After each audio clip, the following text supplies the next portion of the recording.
Hey everyone, welcome to another Techstrong TV. I'm Alan Schimmel, and we've got a great show lined up for you today.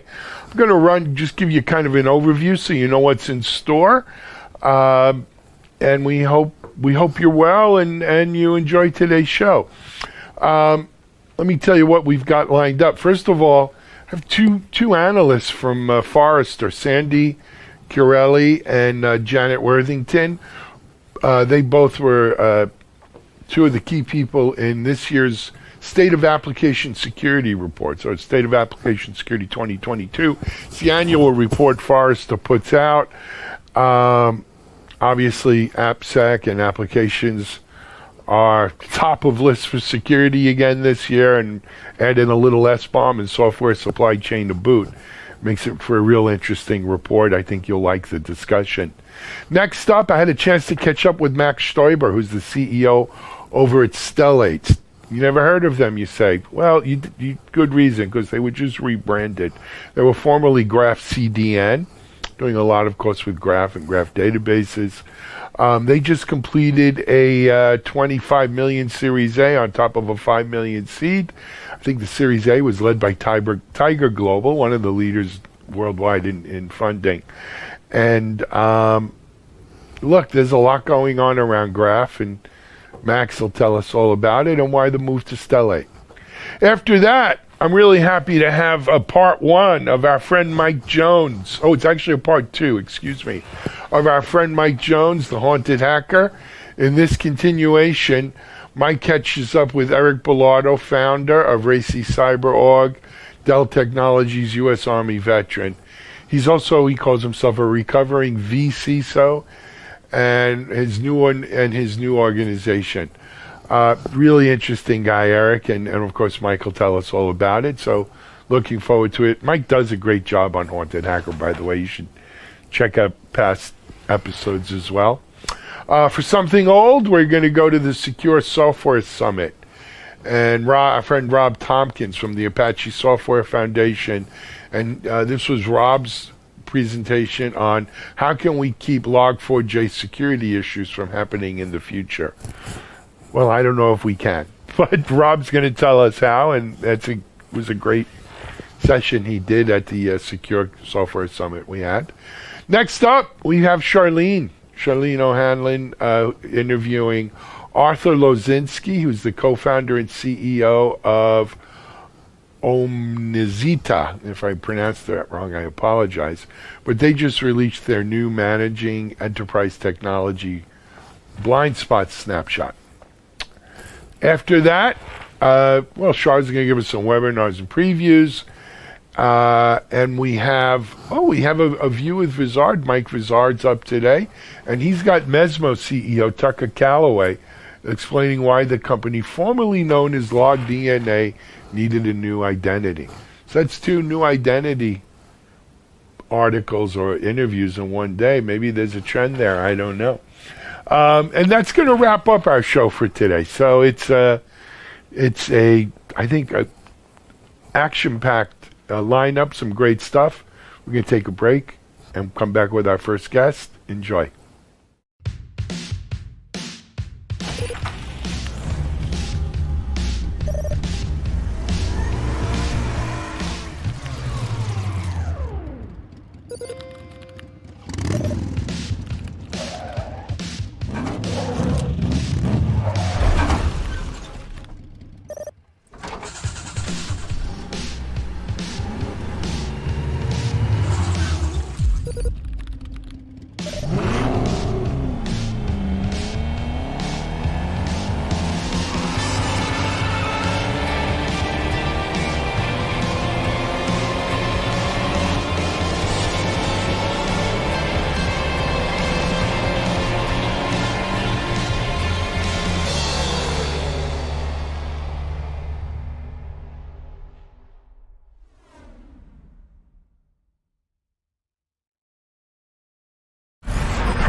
This is Digital Anarchist.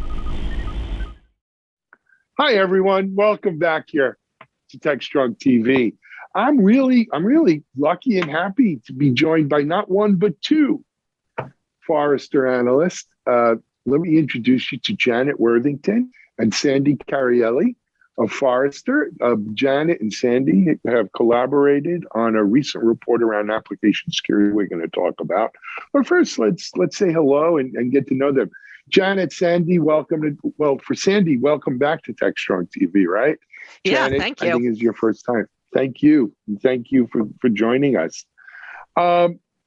So I gave a little bit of background. You guys Forrester recently released a report that you two collaborated on around application security. But, this isn't the first application security study that Forrester has done. Let's talk a little bit about, the kind of the history of it, and then we can jump into this year's findings, if that's okay. Yeah, why don't I kick it off a little bit, Alan, because this is the third iteration of the report that I've been involved in, and it goes back further than my tenure at Forrester as well. State of Application Security is a report that we have been authoring annually, and it's based on Forrester's Security Technographics survey, where we really are reaching out to the market and we're understanding some of the trends in attacks. We're understanding some of the trends in application security adoption and use. We're understanding some of their priorities. We're understanding their application security spending. And so there's a lot of different information that comes in through the survey. And every year we take that and we take other data, and we realize there are things that have changed, and we tell the story of the current and forward-looking issues in application security and how the market is evolving. And that's really what's behind the report every year. It's been very interesting to see some trends stay the same year over year, and some trends differ significantly. Absolutely. And I didn't want to mislead anyone out there. When I say the both of you collaborated, there were other folks involved in this report, right? I think was Amy DeMartine. Yes, Amy was our editor. Yep. And we have other members of the team that are involved in some of the research and the editorial and all of the things that come into putting a Forrester report together. It is very much a group effort. Absolutely. But like film credits at the end of the movie, you always want to make sure everyone gets their due, right? All right. So it was certainly an interesting year for application security on several different fronts that I'm sure kind of probably found its way into the report. Some of it is maybe a continuation of previous years, but some of it is also new stuff where you've seen or, that's really risen to the fore in this past year. Why don't you share with us a little, give us sort of a high level, if you will. Yeah, I'm going to cover a couple of the high-level trends, and then Janet, I'm going to turn it over to you to talk about some of the things around open source and software supply chain, because that was a really big theme in the report this year. And it probably not surprising. But, one of the things, Alan, year after year after year, when we've done this report, when we ask users, when we ask customers about what are the top causes of external attacks in their organizations, applications are almost always the most common way in. And there was no exception to that this year. This year, we saw software vulnerabilities as the top cause of external attacks that led to breaches.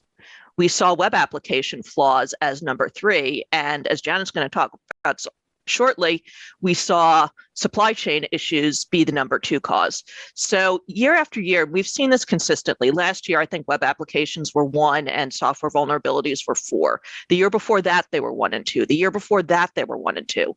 So there is this consistent challenge of securing our applications, both the custom code that we're developing and all of the open source components and other components that we're building into it.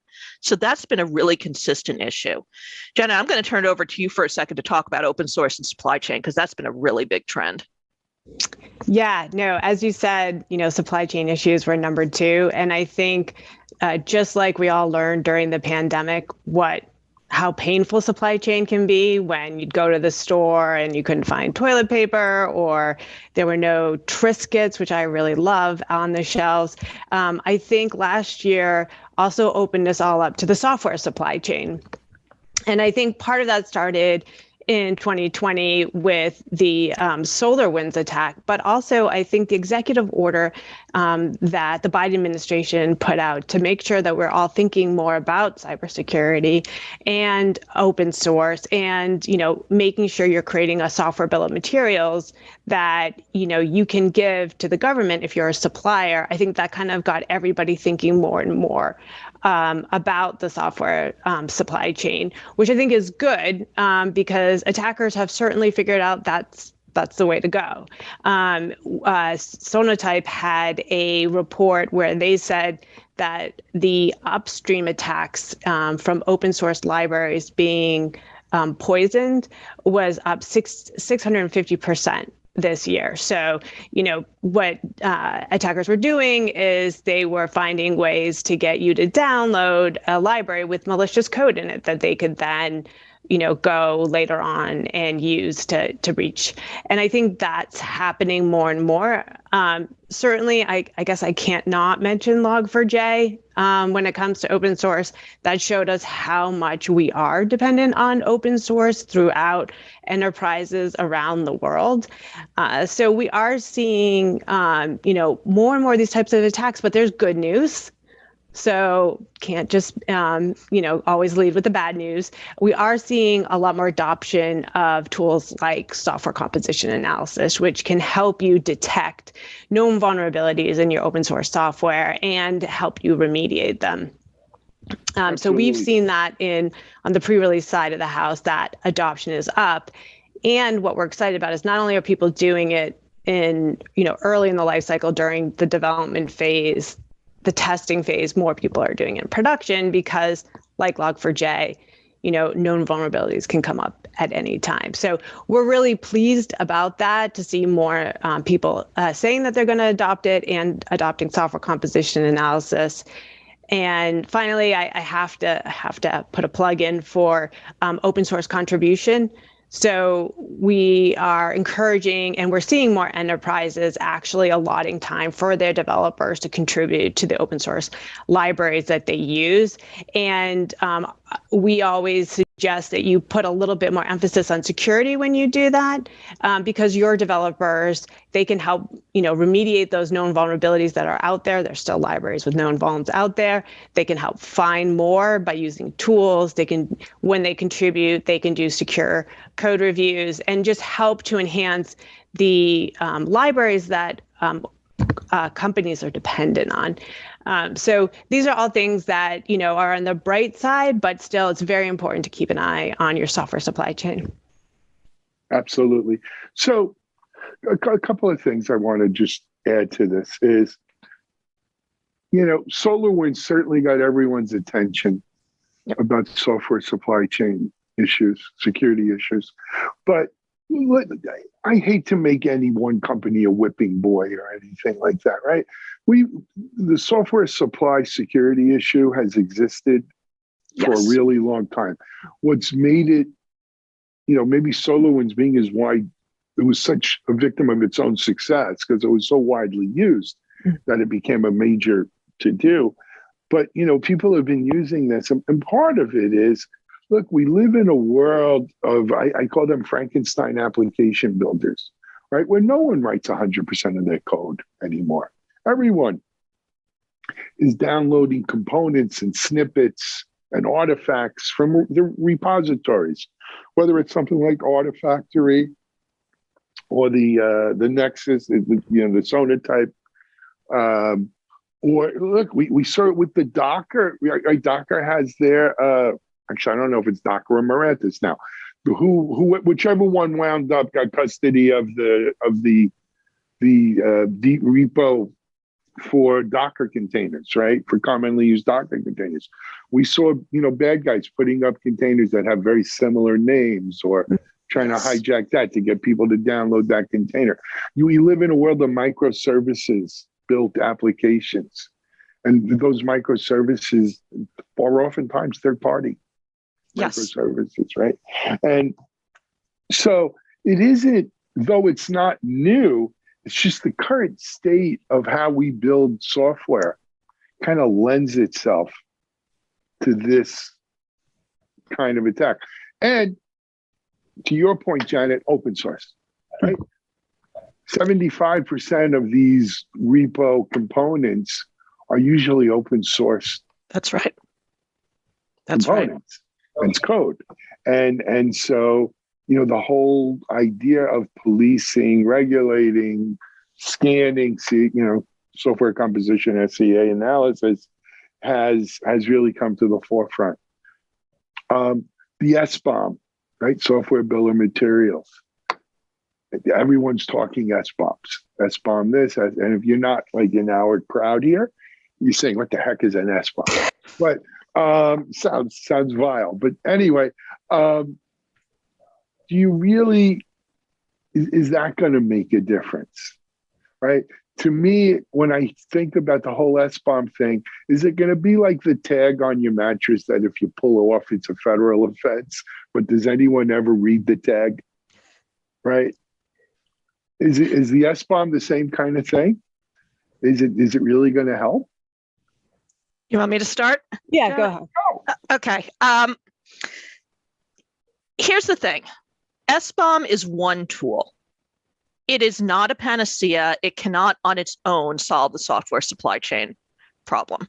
Oftentimes, you've probably heard the comparison, Alan, of an SBOM to like the ingredients list on, the box of cereal or Twinkies or something like that. It tells you everything that's in it. But let's say you have a food allergy. You still need to, have the awareness of what these means. You still need to be reading it. You may still need to do the analysis to map certain things to know if this is something that can't be eaten.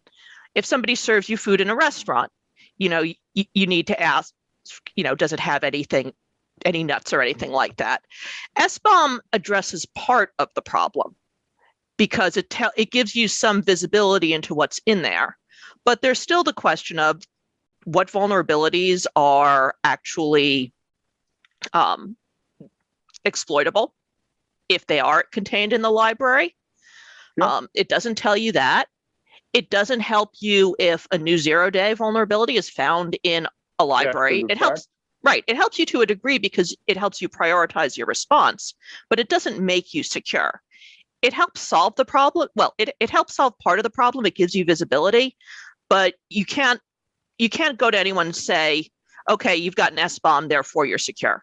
Think of it as one tool in the toolbox that's going to improve communication, enhance visibility, help you prioritize response. That's the real value of an SBOM for me. Janet, any thoughts on that? Or Yeah, no, and I think the fact that the federal government is putting more of a spotlight on open source. I mean, they've been meeting with Red Hat, the Linux Foundation. I think Google just after a recent meeting said that they're going to start creating trusted libraries. I think they have a partnership with, I believe it's Sneak. And I think what's important about that is, to Sandy's point, an SBOM isn't going to solve it. We need to get to the place where people are thinking about securing their open source packages that they produce, and looking at when they start to consume, understanding I'm about to use this open source library. Maybe I look at the SBOM, maybe I then run that through to make sure there are no known vulnerabilities, or I try to understand the overall health of the open source project. So we're seeing a lot more companies pay attention to how many contributors are there to an open source project. We recently, the beginning of the year, we saw a lot happening around protestware, where you have one maintainer of a project and they're not happy, like with colors and .js and fakers.js, where the maintainer was upset that that companies were contributing to open source libraries, and he sabotaged his own code. We saw something later on where somebody who was upset about the Ukraine invasion did something similar to his libraries. So we're seeing there's like more of an understanding on, we have to understand what we're using and also what we're putting out. And I think like Sandy said, SBOMs are, just a tool in the tool chest, but I think it gets people talking. And we are seeing enterprise to enterprise asking each other for the software bill of materials during procurement, which I think is important, because I think I mean, that's how things change, is when money is at stake, right? So I think it is, it is just a tool, but I think it's a good one. Yep. I agree totally. I think another thing, especially people who are not from the security world need to realize is when we say something is vulnerable, not vulnerable, it's at that moment in time, right? We didn't know the Log4j. We didn't, so many struts too, right? No one says, hey, I just put out this new piece of software and it has a little vulnerability in it, so be careful, right? No, we put out software with the best of intentions, and then after the fact, you want to call them bugs, you want to call them defects, you want to call them vulnerabilities, whatever you want to call it, we find out that there's a problem there. There's a security issue there. And the real issue then becomes, especially like the Log4j thing, how the heck do I figure out, okay, I got to update this Log4j component. Where is it on my systems? Right. And that's where I think the SBOMs, if there was a way of having a master SBOM, and I say, okay, which of my apps have Log4j? Boom, boom, boom. And it spits me out the list and I can go do what I have to do. I think that's the power. That's a powerful tool.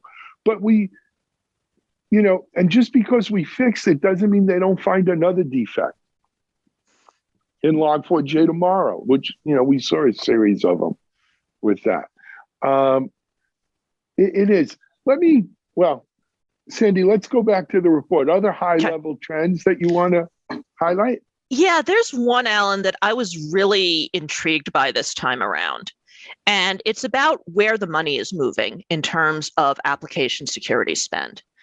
We've been asking for the past several years about the involvement of the development team in procurement of application security tools. And we are usually finding that a pretty high percentage of the time, the development team is a major influencer in the buying decision. So that's a good sign. It means that dev and security are collaborating, that we're bringing dev into it, that we are hopefully finding security tools that integrate well with the development pipeline that developers are excited to use. But what we found this year was also a big jump in the budget itself. When we asked this question last year, 27% of our respondents said that not only was dev the major decision maker, but they owned the budget. This year, that number jumped to 37%. So there is a huge shift, pretty significant shift here in how the spend is changing. And that's going to mean that dev is taking more of a lead in this, which frees security up to do some other things. And that's what we're both really excited about.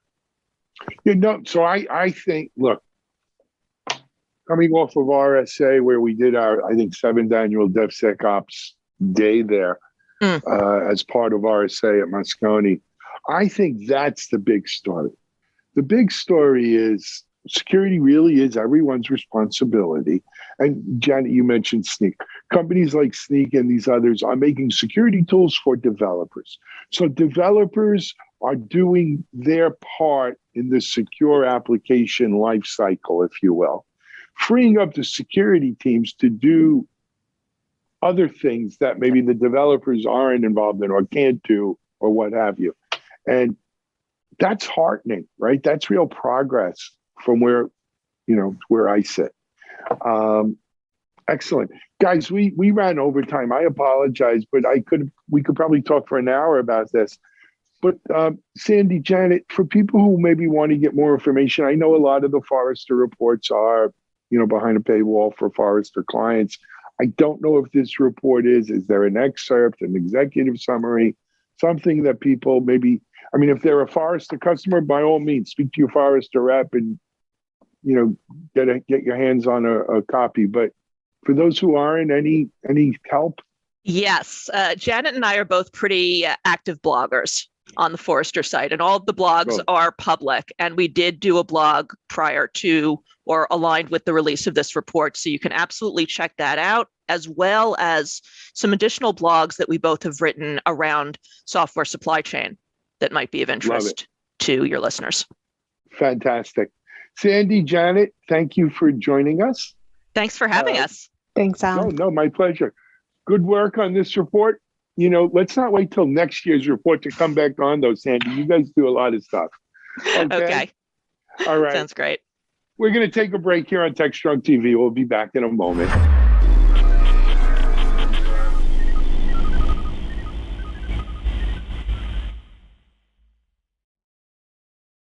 SecurityBoulevard.com is the leading resource for news, analysis, and education on challenges facing the cybersecurity industry.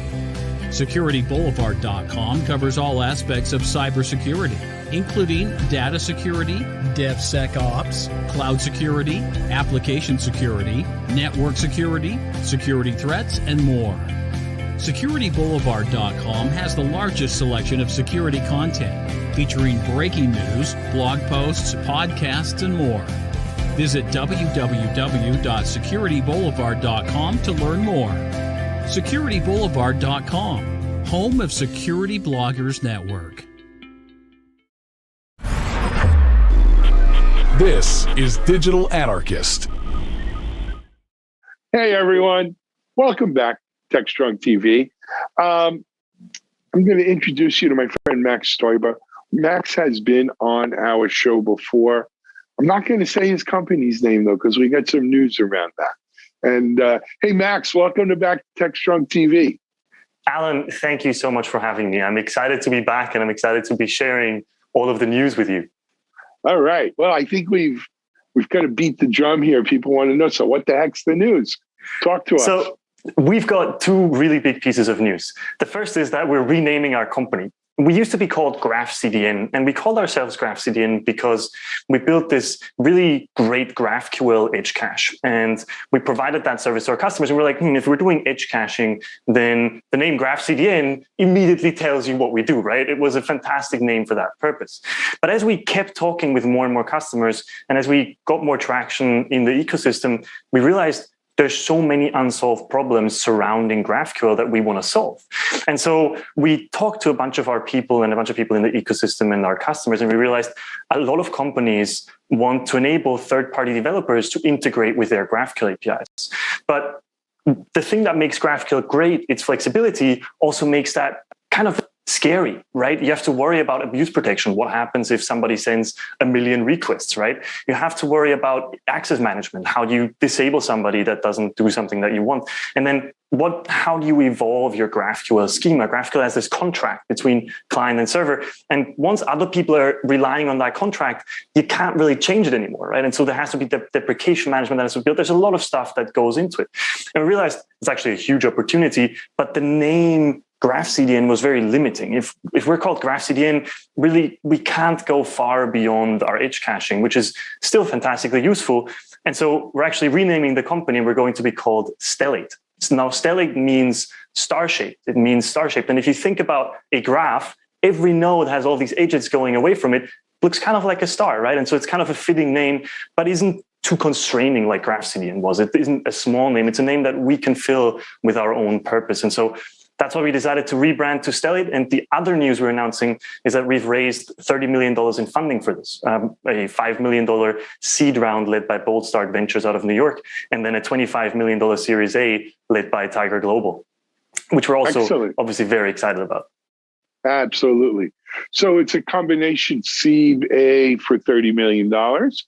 Correct. Very cool. And of course, Tiger Global is probably, I don't know if it was the largest. It's probably still the largest VCPE. Yep. Pretty big. They're pretty big. Yeah, they are big for sure.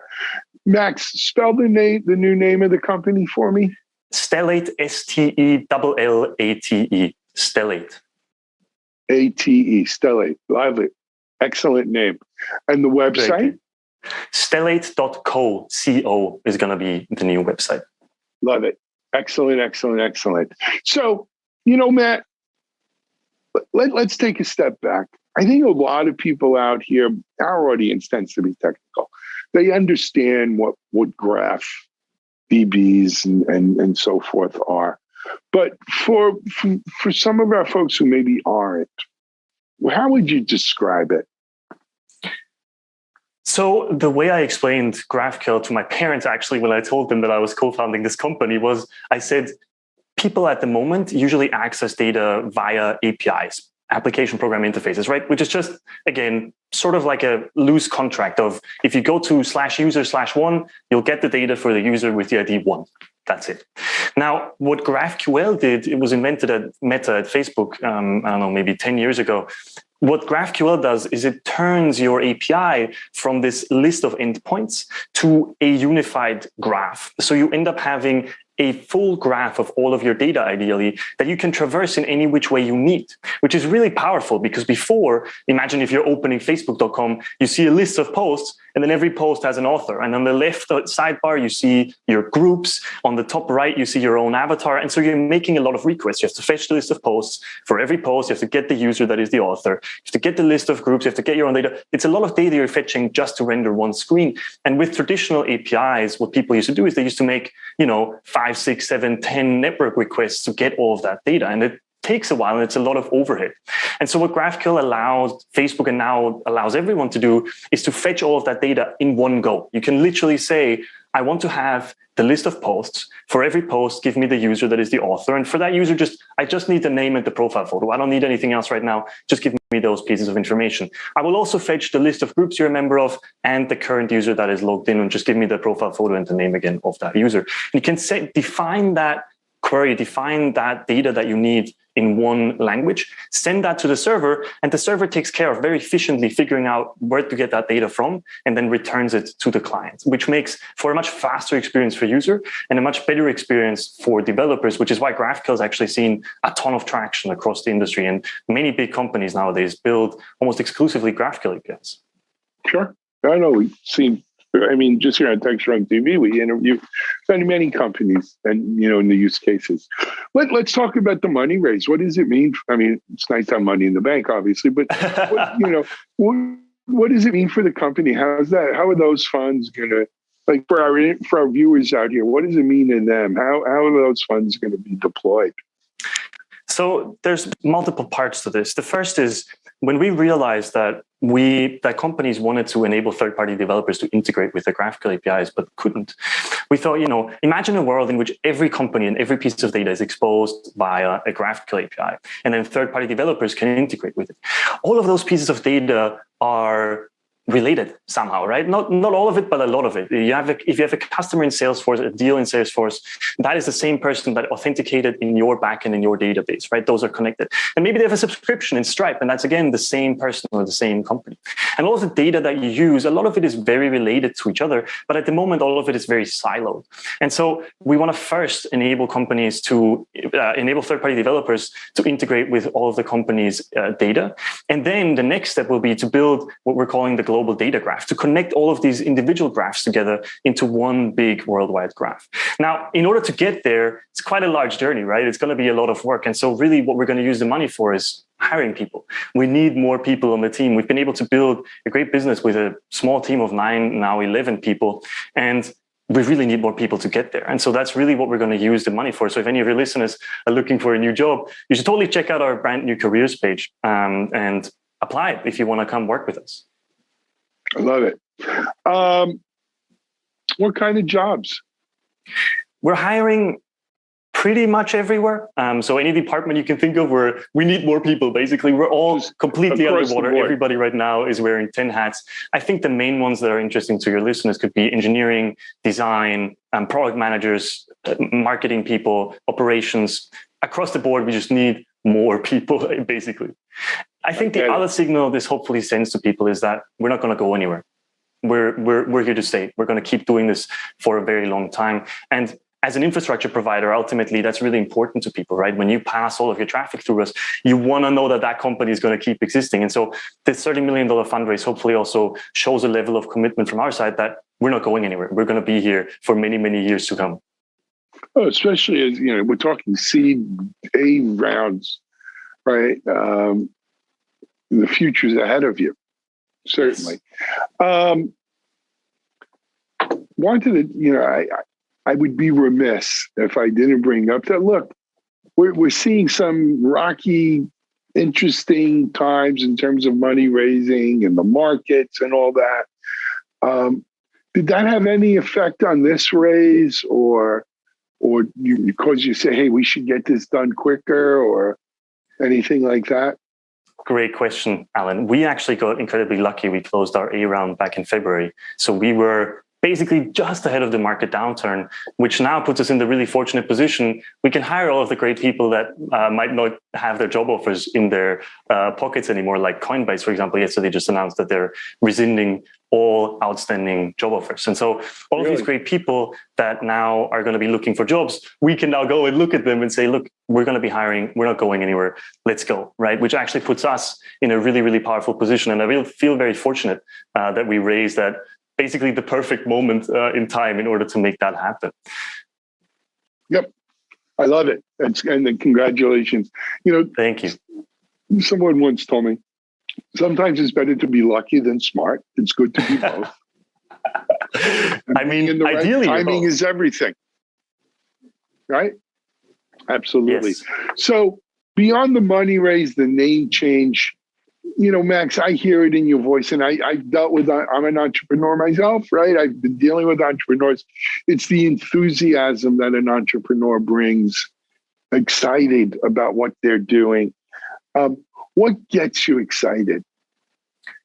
Honestly, Alan, I feel a deep sense of gratitude that I get to do this as my job. It's kind of mind-blowing to me. I get to wake up every morning. I get to work with an incredible team on really cool technology. I get to lead the direction of the company. I get to inspire people. I get to go out there and share our message.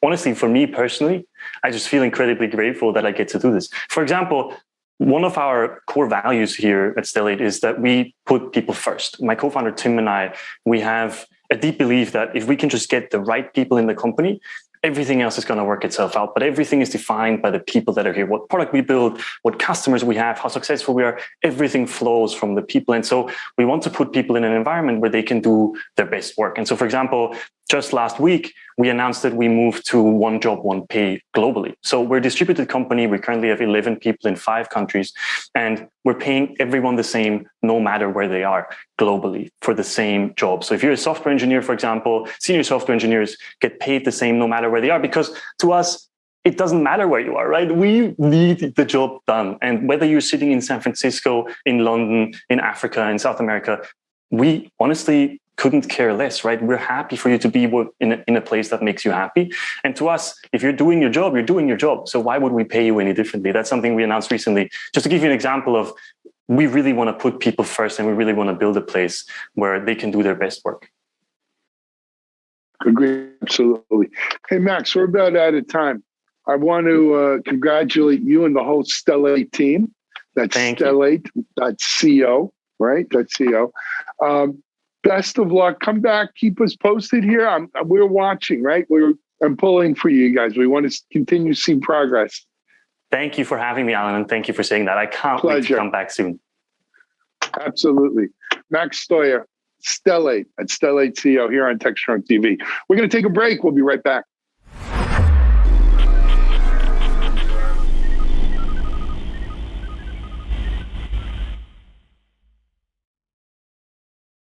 ContainerJournal.com is the leading online destination for centralized computing-related content.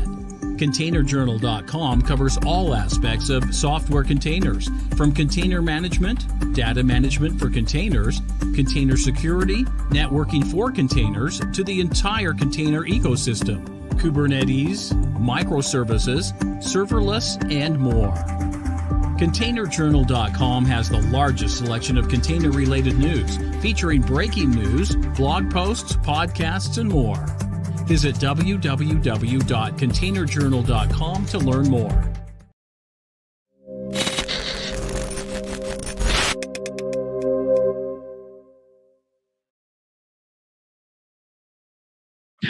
So you say something, and I always try to frame things on social media as, what have you thought of doing it this way? Right. And yeah, some people do change. Other people will beat you with a stick. But it's important that we are open-minded, because we, as defenders, all of us, red, blue, green, I call I call it TRC green. So all of us, purple, red, blue, green, forgot my purple. We're all, our purpose is defending. We have to defend against the threat actors out there. Okay. So we will fight up against each other instead of aiming at or defending out there through our threat actors. Well, guess what? Get together. Let's come up with some ideas. Let's have some diversity of thought in a SOC. Some people might think of something that other people didn't see it. If we follow each other and say, that doesn't look like a bad thing, and the other person says, that looks like a privilege escalation. Yeah. Might want to take a look at it. Mm-hmm. So actually, I wanted to bring up something that you mentioned, and this may, I forgot who I heard this from. So whoever, if they were watching this, I hope I can give you credit one day, but somebody had posted and talked about in one of the groups that I'm in, about one of the reasons that we have such a problem with diversity in these different groups. And part of it may stem from the fact there's a couple different reasons. This one that they brought up was just how we even communicate differently in like how I'm going to use the Latinos, how Puerto Ricans versus Mexican versus Spain have different languages, right? So when we're speaking, now granted, code is code, zeros and ones or zeros and ones, but when we're talking to different cultures and different backgrounds, even north from south, like south just in the United States, not even talking about North America versus South America, like we have so many cultural differences that we need to take awareness of, that we need to speak different.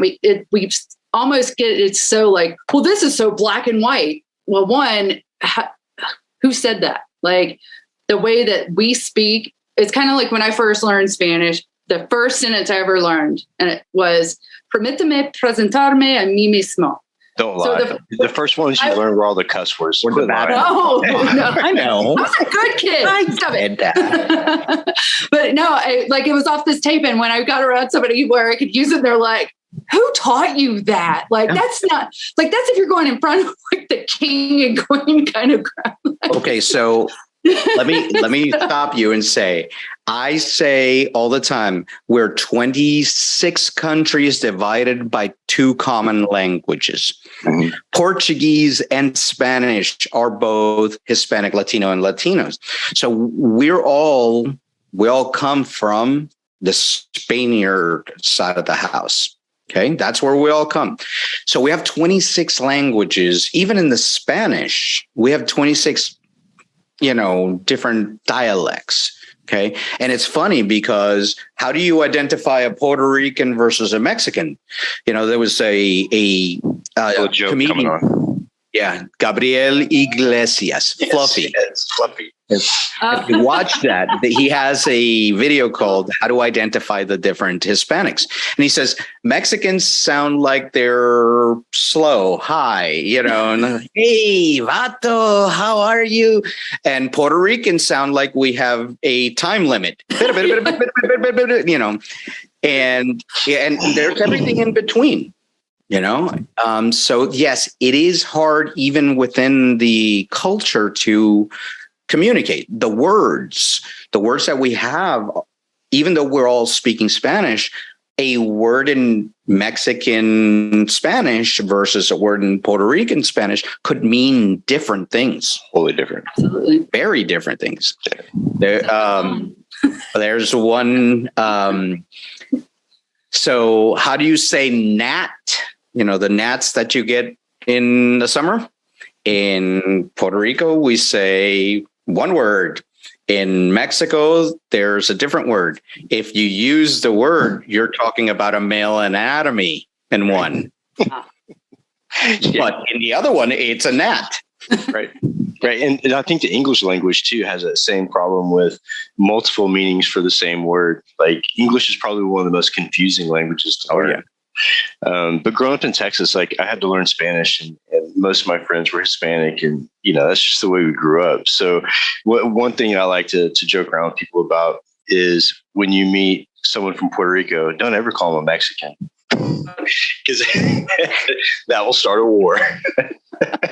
I finally discovered why there's such a thing between a lot of the different Latino cultures. It goes back to football, soccer, football. They're all fighting. That's one. Boxing too. Boxing, yeah. There's a hierarchy of the class systems.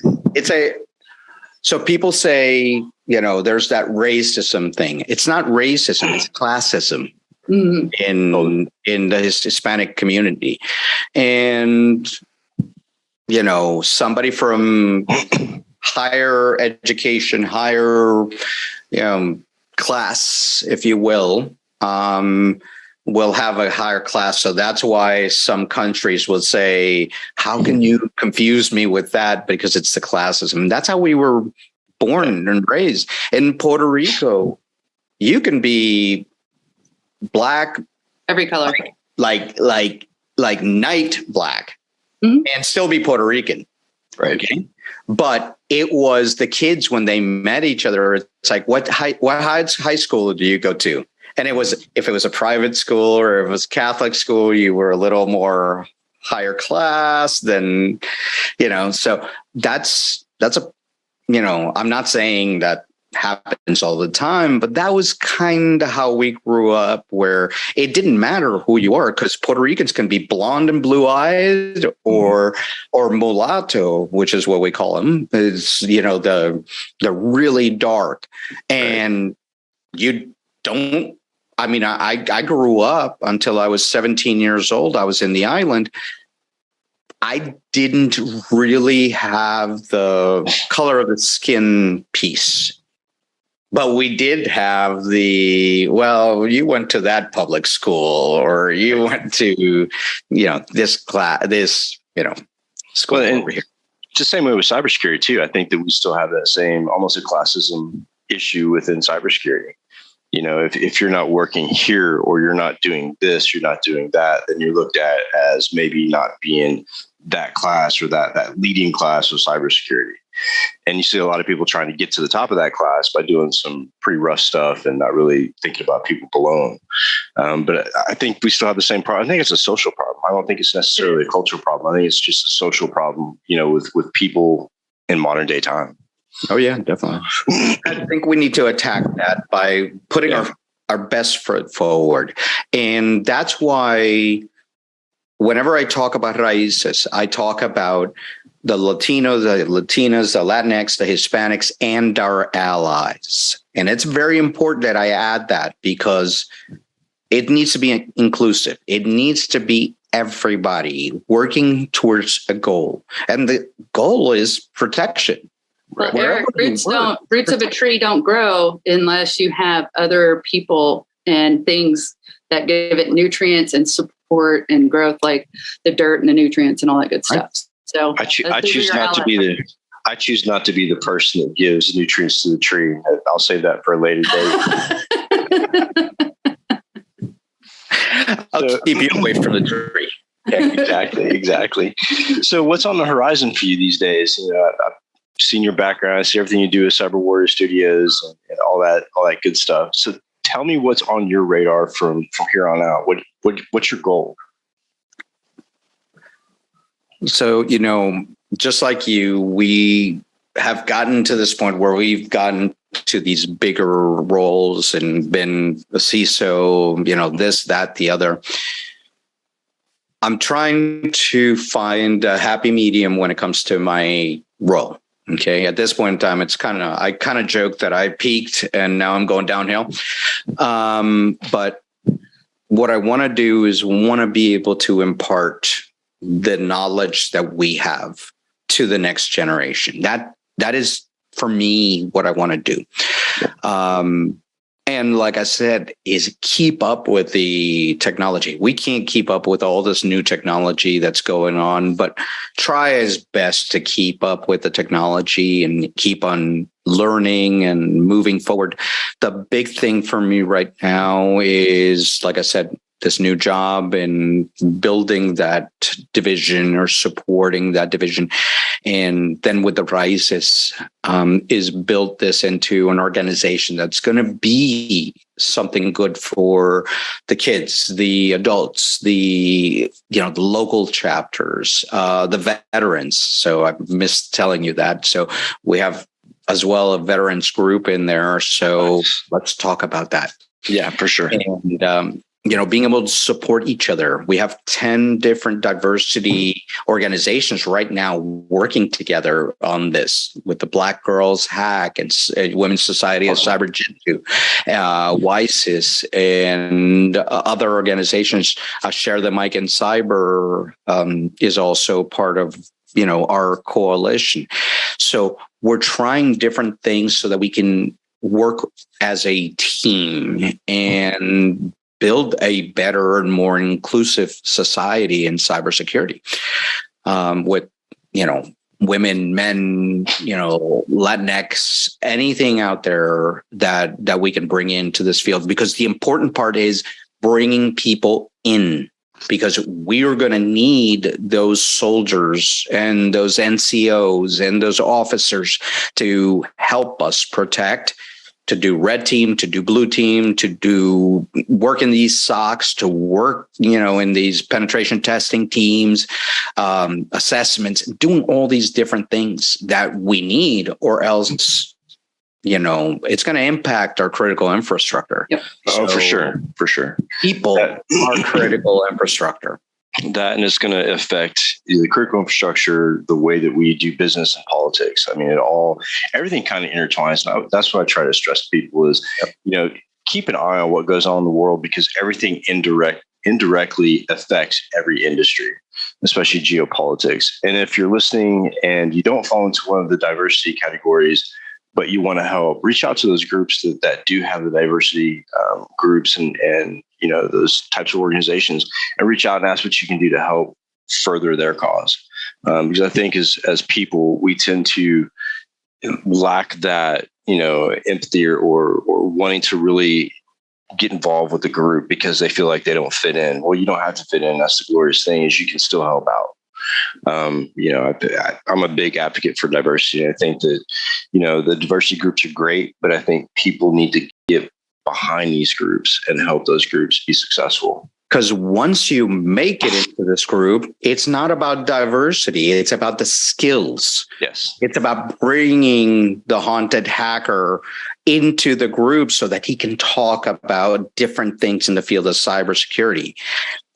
That doesn't require you to be, brown or purple, just come in, help, support, see that people want to see that we have this other generation that are passing on the information and supporting the younger generation.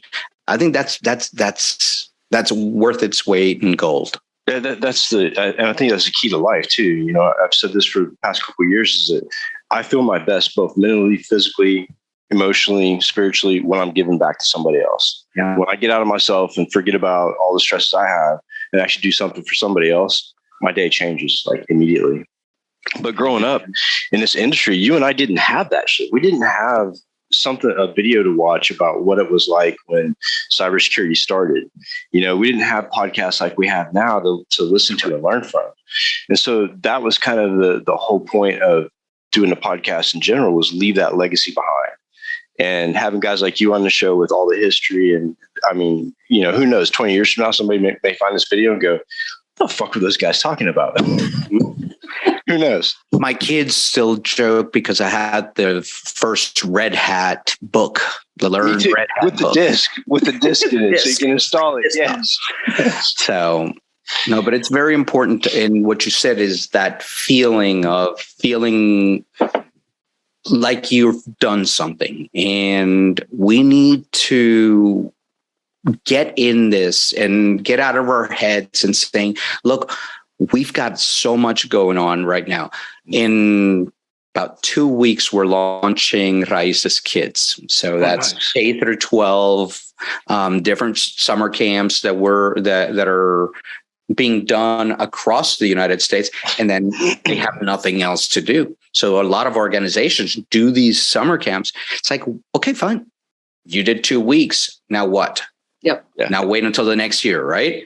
So we're going to take them into a special Discord, continue the education, continue supporting, continue doing things with guest speakers to come and talk to them about security and the different areas of security and much more that we're doing there. But that's getting started in the next 2 or so weeks.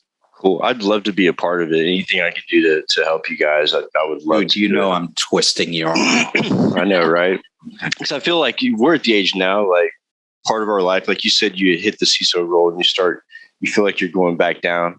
I feel kind of the same way. It's like, okay, I've done everything that I want to do. Now what do I do? And I think that's when this whole idea of, helping veterans and building a community, because it's something I can give on, that goes on. I don't have to be part of it, long gone, let's hope it still stands type deal. But I think that's the part of the stage in life that we're at is that, we've had the experience, we rode the ride, and now it's time to tell people to keep their seatbelt on and their arms inside the vehicle. Yeah. And I think that's where I'm transitioning to pretty much right now. Yeah. Let's go work at Six Flags or something. All right. I'm down totally. Well, it was an absolute honor having you on, and I'm looking forward to getting with Raices and helping out any way that I can. Actually, I didn't roll my R, so it wasn't perfect. You got it. It wasn't perfect. But on one last note, I was thinking something really funny when you were talking about the group and diversity. I was thinking, how can I start my own heritage group or culture group? And I thought, oh no, if I did that with my race, it'd be the next APT. Not a good idea. Well, we can do the white beards. I think we already have that. So for those of you who don't know, last comment, I'm actually getting my beard shaved off in November as part of a charity. Oh, okay. At the end of November, I'm shaving it off. Me, Matt Lee are going to do it. Matt Lee has a humongous beard. Yeah. And we're starting a GoFundMe page and we're going to do it as a charity. So the money that's raised from the beard shaving is going to go into 5 different charities. So stay tuned. I had mine down to here last week. And then my wife said, it tickles. And she it. I'm so attached to it. I don't know if I can shit. I did it once. It's getting curls, dude. Or is that from you doing it? No, it's natural. It's not. The longer it gets, the worse it gets. So I was in a doctor's office not too long ago doing my VA checkups or whatever for the claim, and I'm in this eye doctor, and this little boy, he's got this cape on. He's got this Spider-Man outfit. He's probably about 3 years old. His mom's checking out. He keeps staring at me. I can feel him staring at me. So I look over and he looks at me. He, without breaking eye contact, he yanks on his mom's shirt. He goes, "Mommy, Santa Claus." And the lady behind the counter goes, "Maybe bad Santa." So guilty as charged. Anyways, it was great to have you on, and I look forward to doing more work with you, Eric. It's always a pleasure talking to you. And for everybody else, are you going to DEF CON? Oh man, you had to ask me that right before I closed. I would like to, let's put it that way, but I've had COVID so many times that it just seems if I go into a conference area, I end up walking away with another strain. If things look good, I may try to make it out. I would like to do a podcast from DEF CON. We'll see. We'll see what happens. Join us because Raices Cyber will be at the Black Girls Hack Village at the Flamingo, and we're going to be doing live streaming for all our guests. So come. I think we can make that happen, Mike. Join. Or I can. And if you're not there, we'll do remote.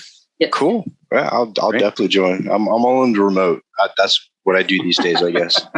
Well, anyways, I will talk to you guys soon. Eric, good luck with everything. And I look forward to getting with you soon on your group, your diversity group. Kim, thanks a lot. We'll see you guys next week. Bye, guys. Cheers.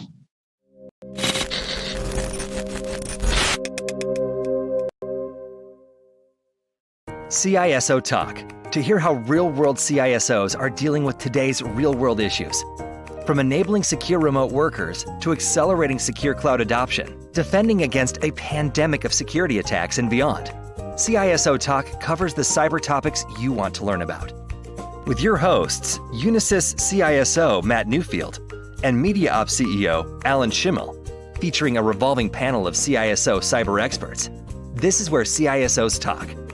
Join us on digitalanarchist.com and Techstrong TV.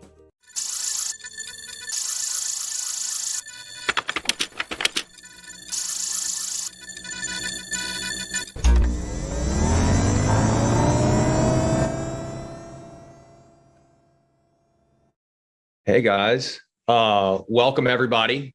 Hope you're having a good day today.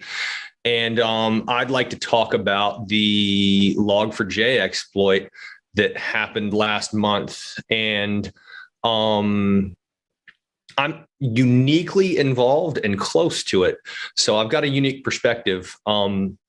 So let's first talk about who I am. So who is this guy? Who is Rob Tompkins, right?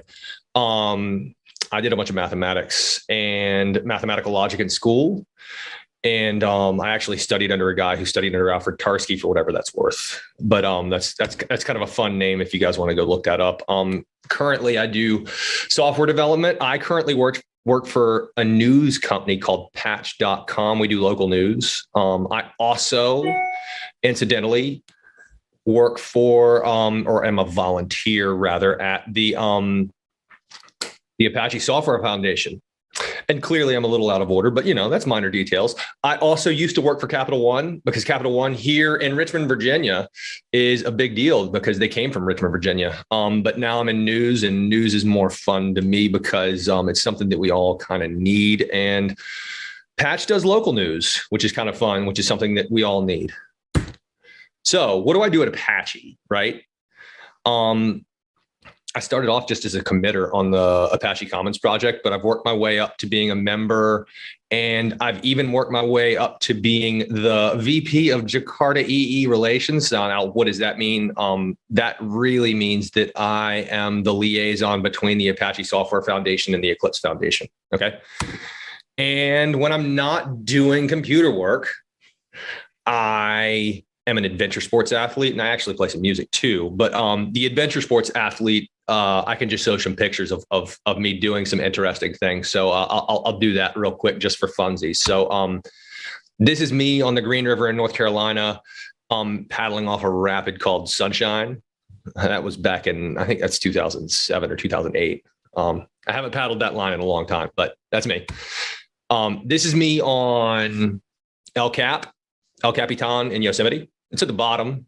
I've actually climbed El Cap. This was another time, not the time that I climbed it, but I was there fiddling around. And this is me riding my bike off of something silly here in Richmond. So I am an avid mountain biker, avid rock climber, and avid whitewater kayaker. And that's all good fun stuff. Just don't crash, right? So generally when I talk about open source stuff, I always offer this question: does anybody not know what an open source project is? Because if you don't know, that's unfortunate, but we'll go for the definition. And the definition here is at opensource.org. Briefly, it's a project in which the public at large can find the source code for the project and can utilize the project. Some projects, if they don't have a license in them, though, are copyrighted to the individual who wrote them. So you have to be kind of careful and make sure what the license is in the project so that you don't use a project that will get you into trouble. Anyway, we're here to talk about Log4j, right? So let's go ahead and dig into the actual Log4j exploit. And why is this such a big deal? Well, Amazon Web Services kind of fell over at the beginning of December because of it. And we don't really know why. There are some circulating opinions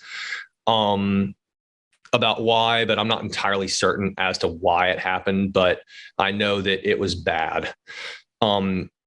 So let's look at some code that shows the exploit in progress, right? So let's assume that this is an HTTP handler in Java, okay? And that log here is the log4j API using version 2.14.1 or earlier. So any log4j2 stuff. So this is anything that was before December effectively, right? And if I were to, in an HTTP request to this handler, pass across a header for X API version here that looks like this, then the machine on which I'm running will use the JNDI lookup mechanism of Java to run an LDAP command to attach or to attach itself to the some-attacker.com/a. Okay, so that runs an actual LDAP call to that URL when this logger call happens. And why does that happen? Because the variable replacement mechanism here accidentally accommodates for it. And that's unfortunate. And apparently somebody found that and exploited it. And it was unfortunate because it caused a lot of people to raise their eyebrows. So what are the affected versions of log4j, right? Like I said, most versions are affected. All version 2 versions are essentially affected. And that's unfortunate because, I mean, a whole lot of people use log4j. I mean, we know that Amazon Web Services primarily runs on Java. A lot of places primarily run on Java, and the primary logging engine for Java is log4j, right? And so that's unfortunate. And if you want to know specifically, here's the actual version range, okay? So how bad is this vulnerability today, right? We know that at the beginning of December, anybody using log4j was vulnerable. I mean, that's what a 0-day vulnerability is. Somebody lets you know that it exists, and the world's like, oh no, we all got to fix our stuff. So how bad is the bleeding? And fortunately, Sonatype, the guys that run Nexus and Maven Central, have published a bunch of analytics because they have the numbers on this, right? And I actually went to a talk with them on Wednesday. What was that? This Wednesday. So that was the 19th or the 20th or something like that of January. And so they showed me this dashboard that shows real-time statistics of who's downloading log4j. Now, I took a screen capture of this last night. And so 43% of the world at large is still vulnerable to log4j, to this exploit. Okay. And so that's a major problem. And so we need to look at this dashboard to look at the world to be like, okay, the world is vulnerable. But if you look here, the newer version of log4j that are being released are being adopted. So we can see that the green and the blue, right, are the newer versions, and those are working their way out into the community and the enterprises and the world at large. So that's a good thing to see that. And the people that are up here in the red are the people that are still vulnerable. And so these graphs kind of show that. And so the question is obviously, okay, where's this dashboard? How can I go look at this dashboard? So I've got that URL for us so that you guys can see that. And that's here. If you just Google Sonatype log4j vulnerability, you can find the dashboard. It's not too hard to find. But those guys are doing great work and they're helping out a lot. And so it's worth knowing that that exists out there. So the next thing is, okay, what can I do to help solve the problem, right? That's the clear next question. So What are the issues that need to be fixed now and long term? Obviously, if you're at an enterprise using Log4j, let's remediate the bug in your production software. So sort that out first, right? Any zero-day exploit like this, we want to make sure that the world at large is secure. And that's the whole point of the publishing the CVEs. And I mean, personally, I've published CVEs. Like I've helped publish a CVE for Apache Commons file upload, where you could upload a file and have it do something like this. I've done some other remediations around a component called Commons Jelly. I've done a CVE for Commons code encoding, where I had to change the way the MD hash was using the random number generator. So I've done a bunch of these things myself for the Apache Software Foundation. I was lucky enough to not have to be involved in this one, though the code that the Log4j API was using under the hood that was vulnerable was some code that I'm intimately familiar with in Commons text that I happened to write. And so there's some subtleties there on how we do CVEs, and Commons text is a very general library and Log4j isn't a very general library. So we'll get into some of that down the talk a little bit more, but first things first, remediate your production environment. That's important. And I can't stress that enough, because I mean, we published a CVE at the Apache Software Foundation in, I guess that was the spring of 2017. And some folks didn't, I mean, there was a CVE with the Apache Struts project, and some folks didn't pull those changes in, and a lot of social security numbers got leaked. And that was an unfortunate hacking event that happened. So fix your production software, please, please, please. I can't stress it enough. After that, we in the open source world need a lot of help. I'm a personal testament to having a lot on my plate. So I'm currently working at a small organization that's a news organization, right? And the news organization needs a lot of my help. Furthermore, I have aging parents and I have young children. So I have a whole lot on my plate, and I'm trying my best to help out with these projects, but sometimes I can't always be there. And so we need more eyes. We need more human eyes. We need more robotic eyes. We just need more eyes generally.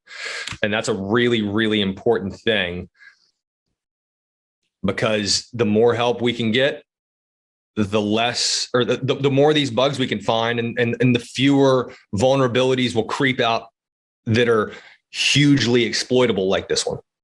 Come find me. Come find me. Email me. Let me know that you want to help, and I'll do whatever I can to make it easy for you to help out, whether it be with an Apache project or the project of your choosing. Let me know. I'm an open book. Feel free to email me whenever. You can find me the Chitomki at the beginning of the presentation, CHTOMPKI. That's my handle at Gmail, at wherever, at Apache, at GitHub. That's just my handle. So the next question is, okay, well, if I'm going to be doing the security stuff, why shouldn't I write an internal library and hide the code from the world? And that's an interesting point. And a lot of people do that. However, the number of eyes and the number of permutations and the number of people using your software tease out bugs more readily. So you're going to have more solid code and more bomb-proof code if it's been used a ton. Okay. And that's really why we want to use open source software. And it affords us this luxury, kind of like the standardization of the screw, right? If I use the same is blank for a string call, right, across all of my things, and one person maintains that is blank. And that's like a null check or a empty string check, or excuse me, null check and empty string together, right? Is it one of those? And if I use that same one and everybody uses that same one, then we have a standard screw to go to. And when that screw's broken, we can fix the screw and publish it, and everybody can reap the proceeds of the fix. So like I said earlier, more eyes, fewer bugs, long-term support. We at the Apache Software Foundation, one of our main mottos is if the project should always continue regardless of whether a developer leaves the project. So the classical developer hit by bus syndrome need not cause the project to fail. Or if you don't like the developer hit by bus, we can just use the developer wins the lottery syndrome, right? But the hit by bus syndrome is more severe because you lose all the knowledge immediately as opposed to being able to contact the person. So let's hope nobody gets hit by a bus though. So another reason for open source software, a buddy of mine, Benedict Ritter, who helped me get involved with Apache Commons, was the main contributor on Commons Lang when I was getting involved in the project. And he wrote this at a conference that I attended when I introduced Commons Text. So his law is that everything that is not part of our domain or business logic or the crazy legacy systems with which we need to integrate has already been developed by somebody much smarter than we are. So like, I don't want to have to go rewrite the Levenstein distance. I don't want to have to do that because I'm going to mess it up somehow. So don't reinvent the wheel. Go and find somebody who's written the Levenstein distance for you in the language that you're using and use their code. It's the better thing to do. Now, why did I get involved? Well, I was brilliantly thinking that I had spare time when my second daughter was born, right? And during my paternity leave, I was like, oh, I'm just going to get involved with some open source projects because I got plenty of time. That's a great idea, right? Well, fortunately, I somehow squeezed some time out during that and started getting involved with Commons Math because I have a mathematical background. And I was like, okay, why not write some unit tests and see if they need unit tests? And it kept my mathematics sharper. I can say today that I've got a bunch of math books on my shelf because of my work at Apache Commons and has helped me a ton. Career advancements, another thing. I put a question mark here because there's some ethical dilemmas with open source software and the enterprises at large because open source contributions an altruistic proposition by nature and people want to make money. And those two things are at odds with one another. I've been fired for doing open source work. It's the best. I won't tell you who fired me because I don't like to point that out, but I've been fired for doing open source work. You're not constrained by timelines. You get the problems right. It's awesome. You get to spend the time with the problem and get it right. So what do you do to get involved, right? Pick a subject that you're passionate about. I'm passionate about math, so I got involved with Commons Math. Pick something that you're passionate about. It's the right way to do it because then you'll be psyched about the problems that you're working on. The next thing you should do is, what are you working on right now, right? So are you already working on something regularly? Get involved with that. Go find the GitHub project. Find the contributors page. Check this link out. So you can find the contributors page in there. It's with the commits. You can find the contributors page on GitHub. It's no big deal. It looks like this. This is how I got involved. I looked at Commons Lang. This is what Commons Lang looked like. And I emailed Benedict and I emailed Gary. For what it's worth, guys, Gary Gregory is one of the main contributors to Apache Commons and Log4j. And the work is thankless. And the guy's been doing it for a long time. And he's an amazing individual. I can't sing his praises enough. Okay. So for what it's worth, this gentleman here is the gentleman who's saving our butts. Okay. And so I'll say that. Ask people what to work on. So how do you ask people when you get to one of these projects and you just find the GitHub repository, you're like, okay, well, what do I do to get involved? How do I find it? Well, generally there's a communication mechanism. There's a way to ask questions, right?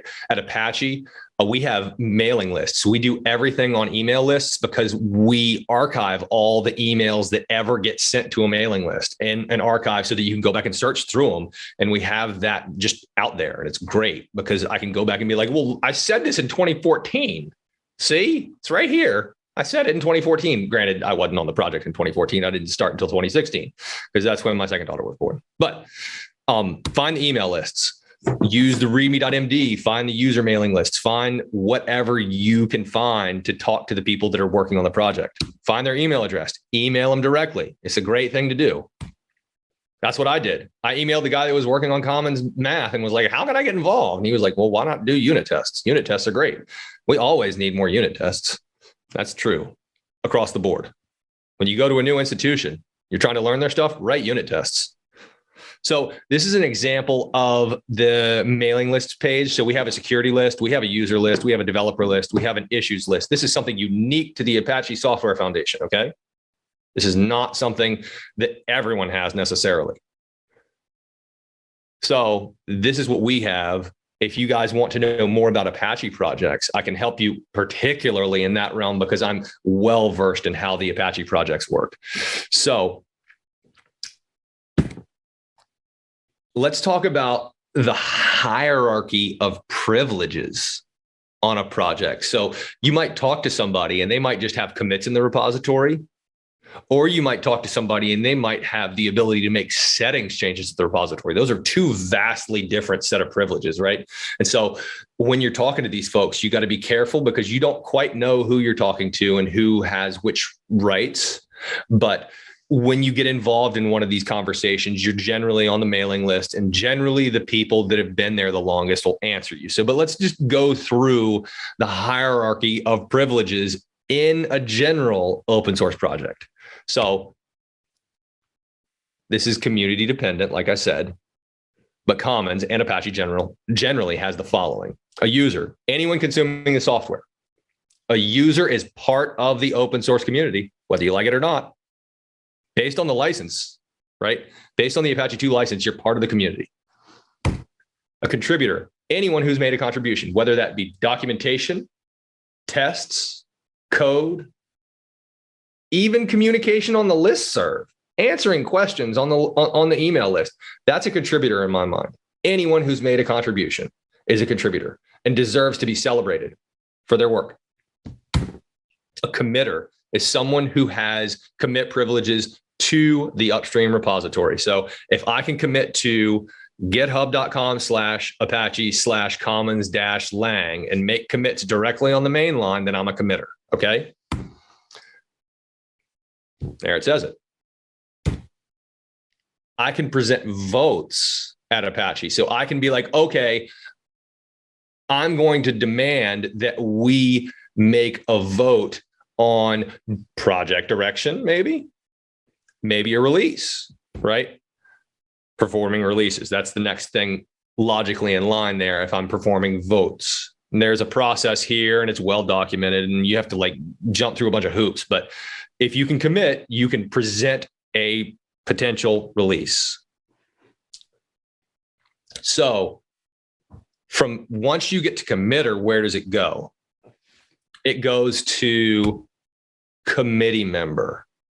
So what is a committee member? A committee member is somebody who has voting privileges on a release, somebody who can say yes or no.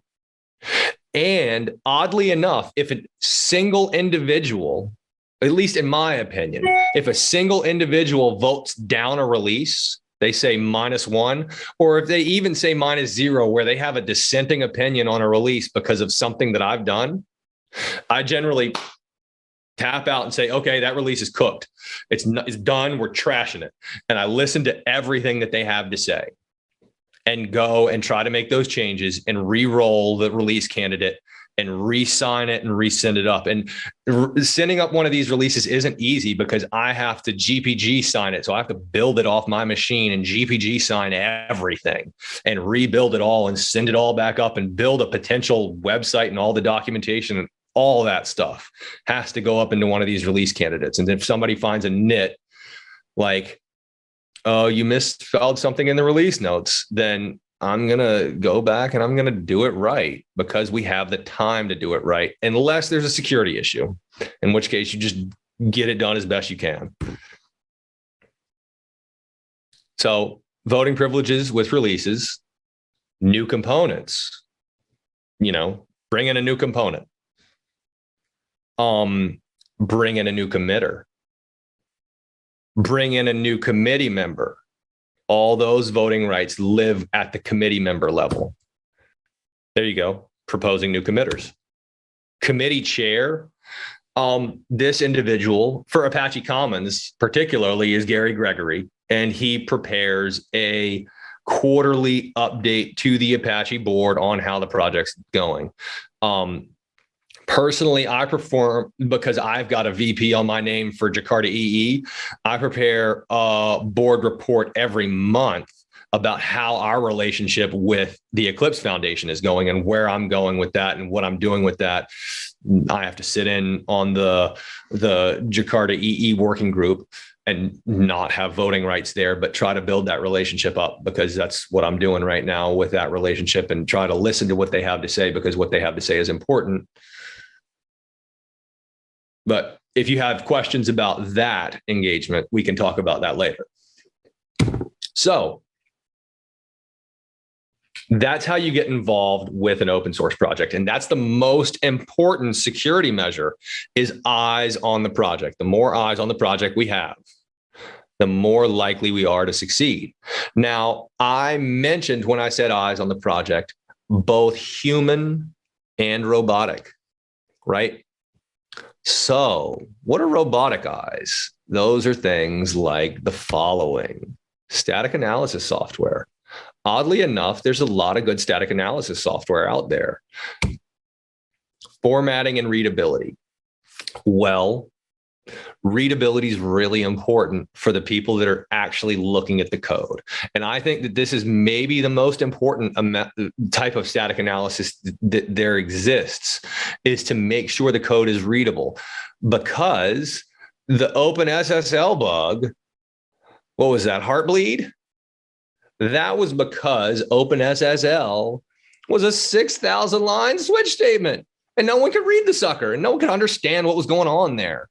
Okay. And the Heartbleed bug happened because we couldn't read the main method in OpenSSL. So readability is crucial to security. Next comes the real meat and potatoes, right? Security analysis, like these folks at Shift Left.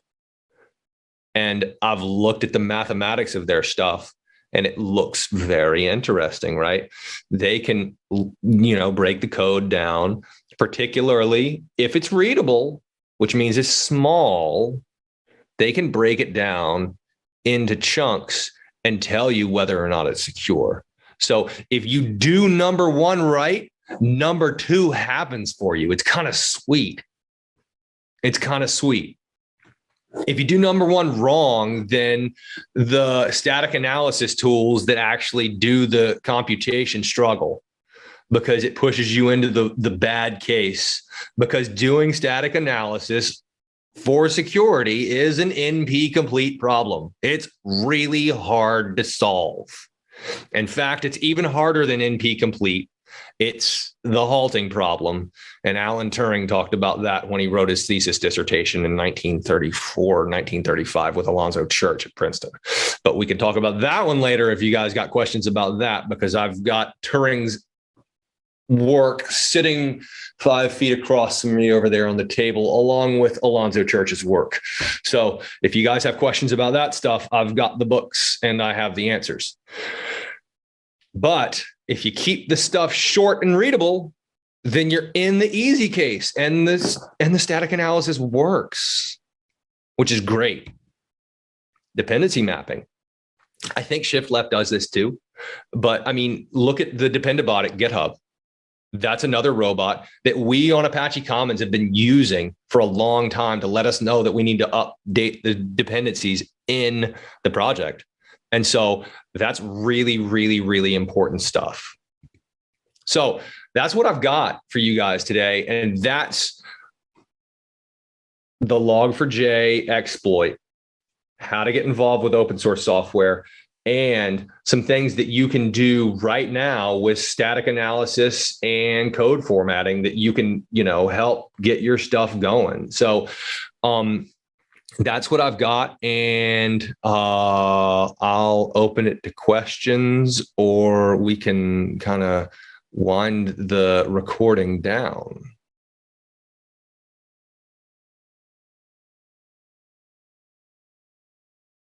Hey, everybody. Happy Tuesday. This is Charlene O'Hanlon, and I'm here now with the headlines. Kicking things off today, job cuts have hit the cybersecurity industry despite a surging growth in ransomware attacks. One example is Cybereason, which secured $325 million in funding last year, but confirmed last week that it's laying off 10% of its workforce. Cybereason's technology recognizes how and when malicious attacks are happening by using a real-time view of what's happening inside networks. An increase in demand is evident, as 66% of organizations surveyed were hit by a ransomware attack in 2021. That was up from 37% the prior year. Moreover, the global cybersecurity market is expected to grow at an annual rate of 9.5% per year, reaching a nearly $375 billion a year by 2028. Despite this, though, the war in Ukraine and the subsequent dip in tech stocks, easy for me to say, have caused uncertainty for Cybereason and other companies. The layoffs and hiring freezes at companies that had previously been booming is predicted to have a trickle-down effect across the labor market in the tech industry. Not so good news there.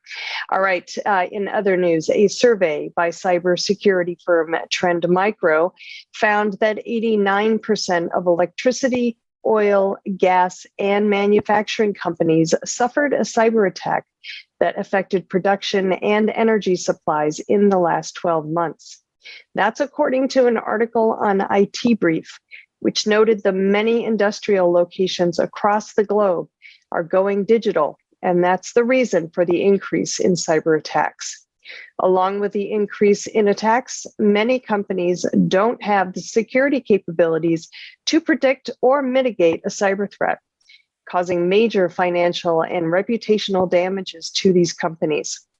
Around half of the organizations affected by critical national infrastructure attacks made efforts to improve their cybersecurity infrastructures, but many of them didn't have the adequate resources or knowledge to act effectively. Of the responding organizations, the average financial damages amounted to around $2.8 million, with the oil and gas industry suffering the biggest losses. All right, next. Lacework has expanded its security capabilities to improve visibility across dynamic cloud workloads. According to an article on HelpNet Security, Lacework announced at last week's RSA conference that its polygraph data platform has been upgraded to monitor and secure more runtime environments and workloads. It will also be able to support Windows Server operating systems, more Linux operating systems, and an increased number of platform as a service environments. PDP offers users the ability to combine agentless and agent-based strategies to get data about their individual environments in the most efficient way possible. Through workload monitoring and protection, organizations get continuous visibility across their workloads, which can help reduce risk by detecting unusual activity for maximum protection. And an article on DevOps.com questions why security is still in the way of efficient software development. According to 2022 industry trend reports, DevSecOps is considered to be one of the most effective approaches to building software quickly and securely. However, security concerns continue to hold back the advancement of development. With companies around the world shifting to remote or hybrid work, there has been a mass adoption of cloud technologies, leading to an increased risk of breaches and security threats. As a result, the need to adapt security measures and threat mitigation has become vital for organizations' growth. And that includes the need to address the software supply chain.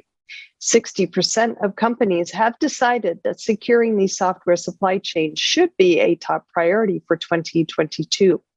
A better supply chain would imply enhanced security, as it would lead to more automated software development and deployment processes.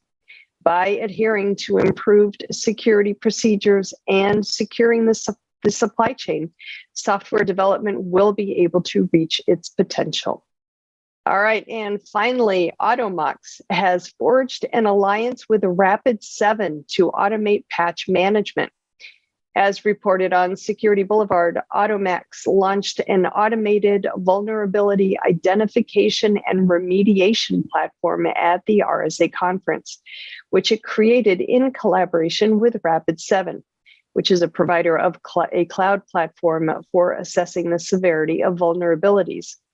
Using the Automox automated vulnerability remediation platform, a lightweight agent enables teams to use worklets, a set of scripts created using PowerShell and Bash tools, which are reusable across Windows, Linux, and Mac OS devices.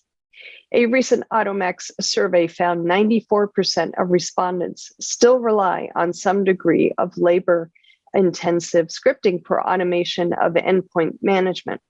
With many organizations reviewing software supply chain processes, this collaboration may aid companies in making the transition to automation in many of their patch management processes. Good stuff there. All right, that's the headlines for today. I'll be back on Thursday with a brand new batch for you. Until then, I hope everybody has a great day, and please, whatever you do, stay safe. This is Digital Anarchist. Hey, everybody. Welcome back to Techstrong TV. I'm Charlene O'Hanlon, and I'm here now with Arthur Lazinski, who is the co-founder and CEO of Umnitsa. Arthur, thank you so much for taking a couple of minutes and speaking with me today. I do appreciate it. Thank you for having us, Charlene. Tell us about Umnitsa. I've never heard of the company before, and I'm interested in how you guys came up with that name, but I'd love to hear all about the company. Sure. Yeah. Best kept secret in IT, but we're changing that. So hopefully some people will learn about us today via your show, Charlene. Thanks again for having us on. You bet. So Umnitsa, the word itself stems from the word intelligence, which is and umni is somebody who has intelligence. But umnitsa is something you say to a kid if they get a really good grade. And the idea is that we are the next up and coming generation of great enterprise software. So that's how the name came about. What is Umnitsa and what do we do? Well, we have identified, and originally starting with connected devices in manufacturing, which is really interesting, that there is a trend happening that I think all of us are witnessing. And that trend is the proliferation of technology into IT. What used to be mostly services oriented, and IT was servicing all the other business units, that's changed now. IT has become a line of business.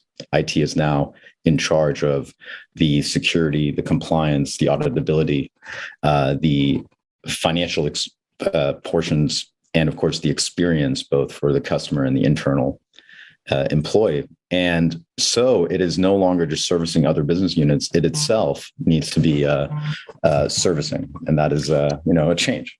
Yeah. Well, you're absolutely right. The proliferation of IT into all corners of a company, it's been a long time coming. I mean, we've seen it kind of creeping in over the past, 15, 20 years at least.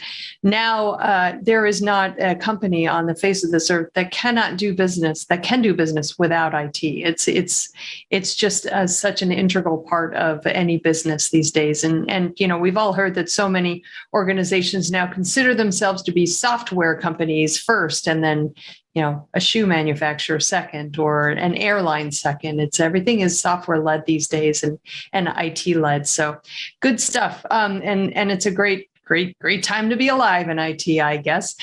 So let's talk a little bit about the survey that you guys recently put out, the Managing Enterprise Technology Blind Spots Snapshot Survey. So tell me about that. How did you guys come up with the idea, and what is the purpose of the survey, the Snapshot Survey? Sure. Yeah. Well, even though you haven't heard about us, we service many of the top technology companies in the world. And as you mentioned, many companies you wouldn't think of as technology companies have become technology companies. So as you alluded to, there's a lot of companies that you may not immediately think of as those types of organizations, but they are, and they're household names, and they're technologies that we use every day. Even the retail environments that we live in today are highly technology based. They're not so worried about warehousing as they once were. You may be walking to a retail shop to check out something, not to buy something, maybe just to learn about it, to feel it, to touch it, if it's a brick and mortar type of technology. And then you may go home and buy it online. And so the way that companies are thinking about their retail environments has dramatically shifted, as one example. But there's a lot of those examples, as you alluded to. So when we did this study, we were working with a lot of our existing customers, of which we have, more than a few hundred, that are in the world of managing these technologies. And what we found that was probably most interesting is that there is not only this influx of technology, but there's a major problem with the way that companies today, with the options that companies have today in managing those. There's only so many different siloed tools out there that are providing what is needed. And this silo approach is drawing a lot of problems in the organization. So tell me a little bit about some of those silos. Are you seeing them within particular areas of IT, or maybe within the organization itself? Yeah, well, the way that we define these silos, and we've done a lot of, using this research and other research, we've done a lot of thinking about how we can best articulate this problem, but also articulate the solution. We've coined this term enterprise technology management, and it consists of enterprise technology. This technology often in various silos. So when you think about the types of technologies, that gives you a little bit of a understanding of what those silos are. So enterprise technology consists of endpoints. As in one example, those can be point of sale systems in the retail environments. That can be internal IT, phones, laptops, things like that. There's networking, which is your routers, your switches, physical firewalls. There's infrastructure, which can be on-premise or in the cloud, AWS, Azure. Then there's applications, which are installed, SaaS applications. And of course, there's also all these peripherals that you need in order to be able to engage in everyday business. Well, that enterprise technology goes through a management process, and every single enterprise technology goes through a different process. What I mean by that is that you don't purchase your endpoints the same way that you do your cloud infrastructure. That's a different purchasing process. And of course, there's a different deployment process for every technology. There's a different managing process for every technology. There's a different monitoring process, securing process, maintenance process. But the process exists for every single one of those technologies. And if you put that on a matrix, what you find is that you have a lot of tools in the enterprise. And as you rightfully should, you're going to have to choose the right tool for the job. So if you have a endpoint that needs to be secured, if it's a Linux endpoint, you're going to use a specific tool. If it's a Windows endpoint, you're going to use a specific tool. Even if it's a Windows endpoint that is in the retail environment, or a Windows endpoint that is in a shop floor, or a Windows endpoint that is in the internal IT team, that is going to have different tools to manage that job. So it's no surprise that when you look at enterprise technology and the management of that you're going to have an abundance of systems in the enterprise, rightfully so. Yeah, and you think about also the proliferation of cloud services and the fact that really is easy easy enough for anybody to spin up a cloud service. So, all you need is a credit card, they say, and you've got another instance spun up. So I would imagine that is also kind of creating some issues within organizations, because sometimes they don't even realize what they've got and what they're running because there's been so much shadow IT happening over the last couple of years. And does that factor into your survey? Yeah, it's very interesting. The example you just gave of cloud infrastructure is one of hundreds of thousands, but it's one that's very popular right now, and it's in the news all the time. And what it is because you have so many silos, if somebody has access and is a bad actor, leaves the company and still has access to AWS or Azure, any of the cloud infrastructure, they can do a whole lot of damage. And you're seeing this all over the news right now. Yeah. Why does that happen? Well, it's because the information lives in silos. You have a way to get the technology back from the individual, whether it's their endpoints or their SaaS applications or their infrastructure, but it's all in various different systems. And the processes are mostly manual. They're in some ticket built for an ITSM tool, and they're not automated across all these various functions. And many organizations end up having to say, well, that's just the way it is. But that's not really an answer that we can live with in the 21st century. We really need to find a better way to do it. And so I think that a lot of companies are turning to enterprise technology management in order to solve this problem end to end, one single solution, instead of trying to find multiple different places to do that and risking many of their organization's most important information. Yeah, and it seems like it would be just a much better way to not only know, but also understand where your technologies are from an ownership perspective, and also, cybersecurity, compliance, all those things that kind of, are connected to you just understanding, again, what your infrastructure is like, what your endpoints are like, what, if you were to map everything out, how it all fits together. Because, especially from a compliance perspective, if you don't know about a particular technology or where data resides or something like that, then, you actually absolutely could kind of run afoul of regulatory compliance. And, I would imagine that alone, that and the cybersecurity perspective, I think would be the two major reasons why organizations would want to use this type of technology. Charlene, you hit the nail on the head. People talk about visibility. They say, oh, we need visibility. We need visibility. Right. When you go one level deeper, they need visibility for one of 5 reasons. And you mentioned 2 of them as important. And we say them in this order because they are incredibly important. You need to understand it for security reasons, of course. Mm-hmm. If you say we just want visibility, the question is always, well, why? Because that's not enough. You don't go through a implementation of enterprise technology management simply just to have visibility. There has to be real business outcome. Security is one of them. And we just mentioned a use case that is an example. Compliance, of course, is another one. All of these endpoints, any of these technologies can contain PII data. They can contain very important data that has to be compliant. Auditability is another very important aspect of this. It's incredible how much time is wasted during audits, and that can be consolidated into one enterprise technology management system. So that's another important reason we need visibility.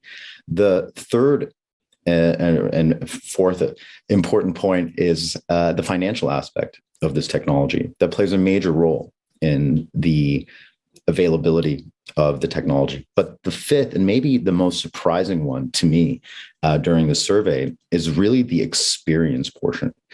And experience is such an important part of IT teams' service today, and it's overlooked, really. And the way it's overlooked is that the customer experience technology empowers. We talked a little bit about retail, but many companies today are a technology-focused company, and their customers are reliant on that technology, whether it's their internal team providing that customer service or their customers are interfacing with the technology the company provides. And of course, also the experience that IT provides for the end users that are joining the company, with all the things that happened during the pandemic and now with the markets in the situation that they're in. Mm-hmm. The experience that we provide to our employees is a major differentiator. And so enterprise technology management is a key provider of those 5 items, but experience was the one that I think is highly surprising and very important. Yeah, I would not have thought about that, but it certainly makes a lot of sense, especially if you're talking about, whether it's your external customers and understanding, where they kind of sit on your spectrum, if you will. Do you have all of the information about a particular customer? It's going to be much easier to service that customer, but also from an internal perspective, your employees are your customers as well, and so they need to have a top-notch experience when they're working with your technology as well. Whether it's the internal systems that run, I don't know, payroll to just being able to access your Slack account on a regular basis and things like that. So makes a whole lot of sense. So it seems like this is something though that really organizations should have had a long time ago, given the number of systems that any organization has on a regular basis. So is this something that's kind of just now kind of getting its legs underneath it? Because I kind of feel like there was something technology very similar to this that's kind of has always been around, that maybe, you guys are kind of like doing we're experiencing a renaissance, or you guys have got some sort of really cool technology attached to yours that makes it really sets it apart from its competitors. Yeah, well, one of the reasons you haven't heard about us much is because it is a relatively new problem. And I think you'll continue to hear more and more about companies using ETM. And as this company has continued to mature, more of the top organizations in the world have relied on enterprise technology management, but it's because it's a relatively new concept. And I'll illustrate the point this way: is in 2012 was the first time that we had more technology on Earth than we had people. Between 2012 and now, that number has grown almost 100x. Yikes. That is unbelievable how much technology we have on Earth today. And it is only the beginning. The amount of technology that's coming to the enterprise is staggering. The challenge has always been that the way that we've been servicing our workflows in the IT realm has been through IT service management. And IT service management plays an important role, but at the end of the day, it's tickets. And tickets are syntax for human execution. So if you want humans to do something, you give them a ticket. But if you want a machine to do something, you need a new fundamental way of having the machine communicate. And that's what enterprise technology management is. It's putting the center of the universe around the technology and not around the human, because we believe there's just not enough humans in the world to manage all the technology that's come online. True words were never spoken. Good stuff. I believe that this particular type of technology is just going to become even more important as we continue to add new devices and to adopt new technologies. And now if you throw into the mix the fact that so many people are working remotely, there's a whole new set of technologies that maybe a lot of companies before never had to worry about that now have to become part of their regular toolkit. So good stuff. Well, Arthur, I do appreciate your taking the time and walking me through what you guys are on about and some of the points of the survey. If folks are interested in taking a deeper look at the survey, is it freely available to them? I do believe that you can visit our website and get a download from it. And we're happy to share our findings. And I think they'll be helpful to everybody in the IT sphere. Great. And it's umnitza.com, correct? That's right. All right. So 2 O's, MINITZA, right? I'm going through memory here. So if I got it wrong, please let me know. You nailed it, Charlie. All right. Awesome. Well, Arthur, thanks again for your time. I do appreciate it. Thanks for having me. All right, everybody, please stick around. We've got lots more Techstrong TV coming up, so stay tuned.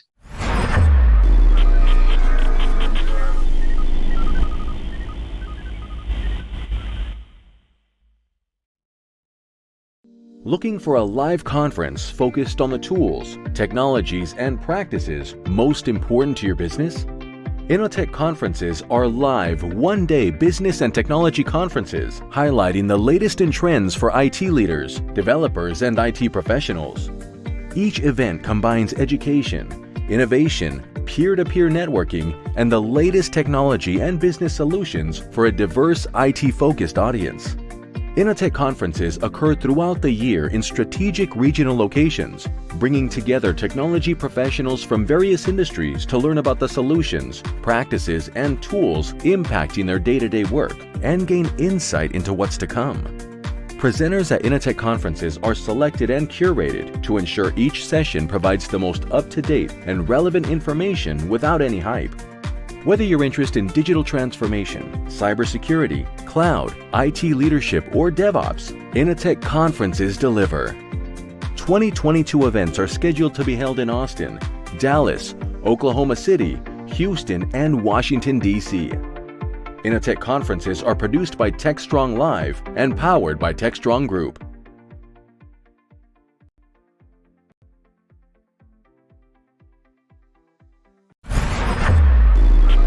This is Digital Anarchist. Hey, everybody. Welcome back to Techstrong TV. I'm Charlene O'Hanlon, and I'm here now with Dan Jeffries, who is the managing director over at the AI Infrastructure Alliance. Dan, thank you so much for joining me today. Do appreciate it. Thanks for having me on, Charlene. Just appreciate it. All right. Well, let's talk about the AI Infrastructure Alliance, because I feel like it's a fairly new organization, and it's not one that I've actually had a lot of interfacing with in the past. So can you tell me about the AI Infrastructure Alliance and what you guys are all about? Yeah, we formed officially at the beginning of or late last year. Before that, it was an ad hoc organization, and it's about 35 plus different platforms in machine learning, particularly the infrastructure side of the house. Plus, there's 5 or 6 different communities in there, and we're growing all the time. And the main idea was that everybody is kind of working in these little silos, and it's still very much in the early adopter phase of machine learning and MLOps in general. In fact, there was just a thread on this I was following where somebody was surprised that there wasn't like a gigantic comprehensive tool that does everything. And the thing is, you're really talking about AlexNet, which was kind of the first like really successful neural net, right, doing image recognition in 2012. Okay. And the only people who were investing in that were like the gigantic FANG companies, right? And for the vast majority of artificial intelligence history, people said it just didn't work, right? There was like 50 years of failure in theory, but it's not like physics where you can, prove something mathematically. It's like, it's very practical. It has to work. And we didn't have the power, we didn't have the hardware, we didn't have the right algorithms, right? And it all started to come together relatively quickly. But really, it was just the big FANG companies that were building this stuff internally. They were the first ones to kind of recognize the commercialization of it and the industrialization of it. And so they all rolled their own infrastructures, right? And so, but those infrastructures really didn't reflect what it was looking like when, startups and other commercial ventures started building different platforms for enterprises and for the rest of us, right? I mean, there's a famous diagram from Google that everybody posts about infrastructure, and it like there's a whole bunch of things missing from it. Like there's no data sources in there, right? And there's no data sources in there because Google doesn't have to worry about where their data is coming from. They've got a giant globally distributed file system and databases that they can pull from. But you as an enterprise do have to worry about where your data is coming from. Right. Where is it sitting in a data warehouse, data lake, right? So a lot of it was to bring all these different companies together, right? Get them talking to each other, get them working, outside of their silos, get clean integration points, get them thinking about things, forming partnerships, getting their engineers, salespeople, everybody talking together, but also producing, a series of sort of comprehensive content reports, things like that just don't exist to explain what's going on out there. Yeah, well, I think we are in the kind of the nascent period right now when it comes to machine learning, especially within infrastructures and understanding exactly what machine learning can do for organizations. And I think the idea of bringing all these companies together to have a conversation and hopefully have some sort of cohesive messaging around what the technology is and what it can do for organizations and where it's going is going to be a huge boon to the industry. Yeah, and it's really going to be about this modularity, right? Like we always talk about at the infrastructure lens, we talk about the canonical stack for machine learning, right? And that hasn't really developed yet, right? But if you think about something like the LAMP stack for web applications back in the day, that was, Linux, Apache, right? MySQL, PHP, right? Mm-hmm. Once that comes along and it's a fairly standard way to kind of build technology, then you get something like WordPress, right, which allows, non-designers to do things. It allows you to move up the stack and solve a different problem. And now you even have these kind of drag and drop systems like Divi that I use on a lot of sites and I've been using for a period of time. And it lets a terrible designer like me make magic, right?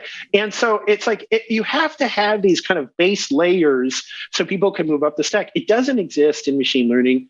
We're still trying to figure out a lot of the pieces that you need. Some of them are really mature. Some of them are just starting to mature. Mm-hmm. Some of them are really cutting edge. And we can take a lot from DevOps, right, where we get the name, MLOps from, right? But we take the MLOps from that, right? Machine learning, operations.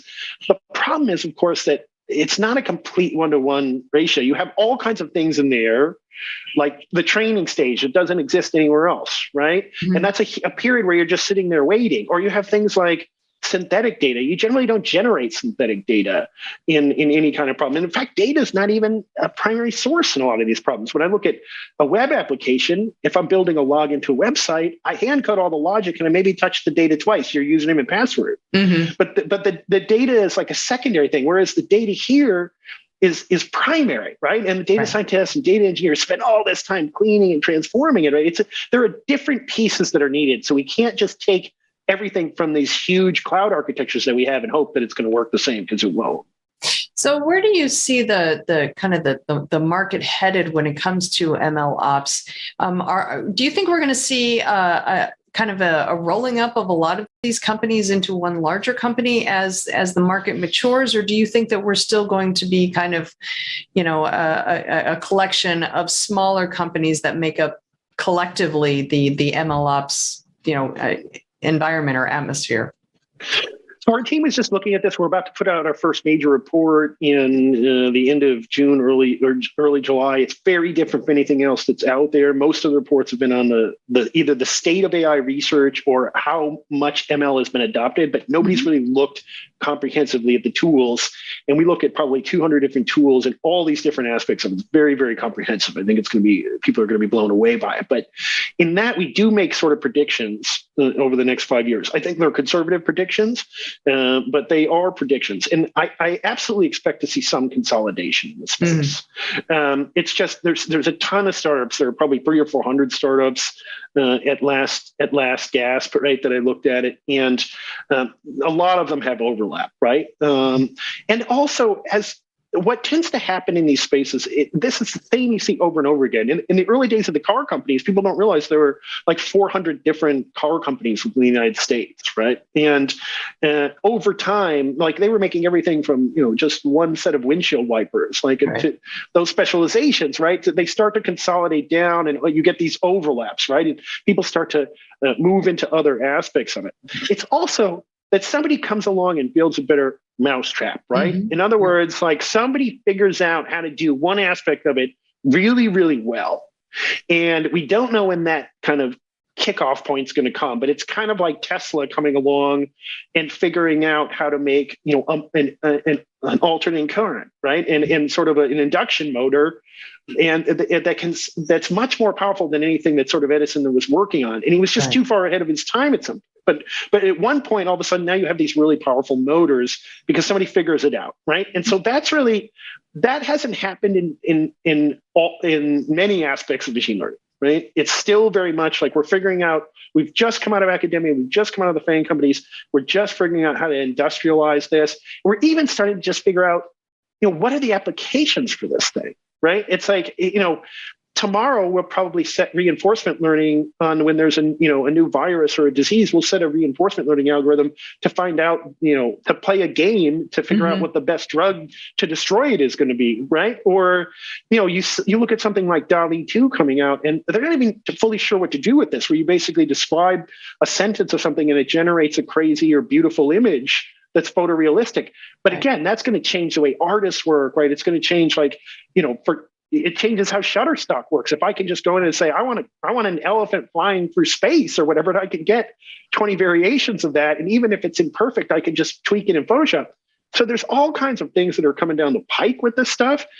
And I we'll see the consolidation. We're going to see a couple breakthroughs in different aspects of the infrastructure, but then it's really going to be all these kinds of new applications that we can barely understand at this point in time. We have some ideas, and we know there won't be anything outside of artificial intelligence. Everything will be touched by it, from agriculture to logistics and manufacturing, material science. It doesn't matter.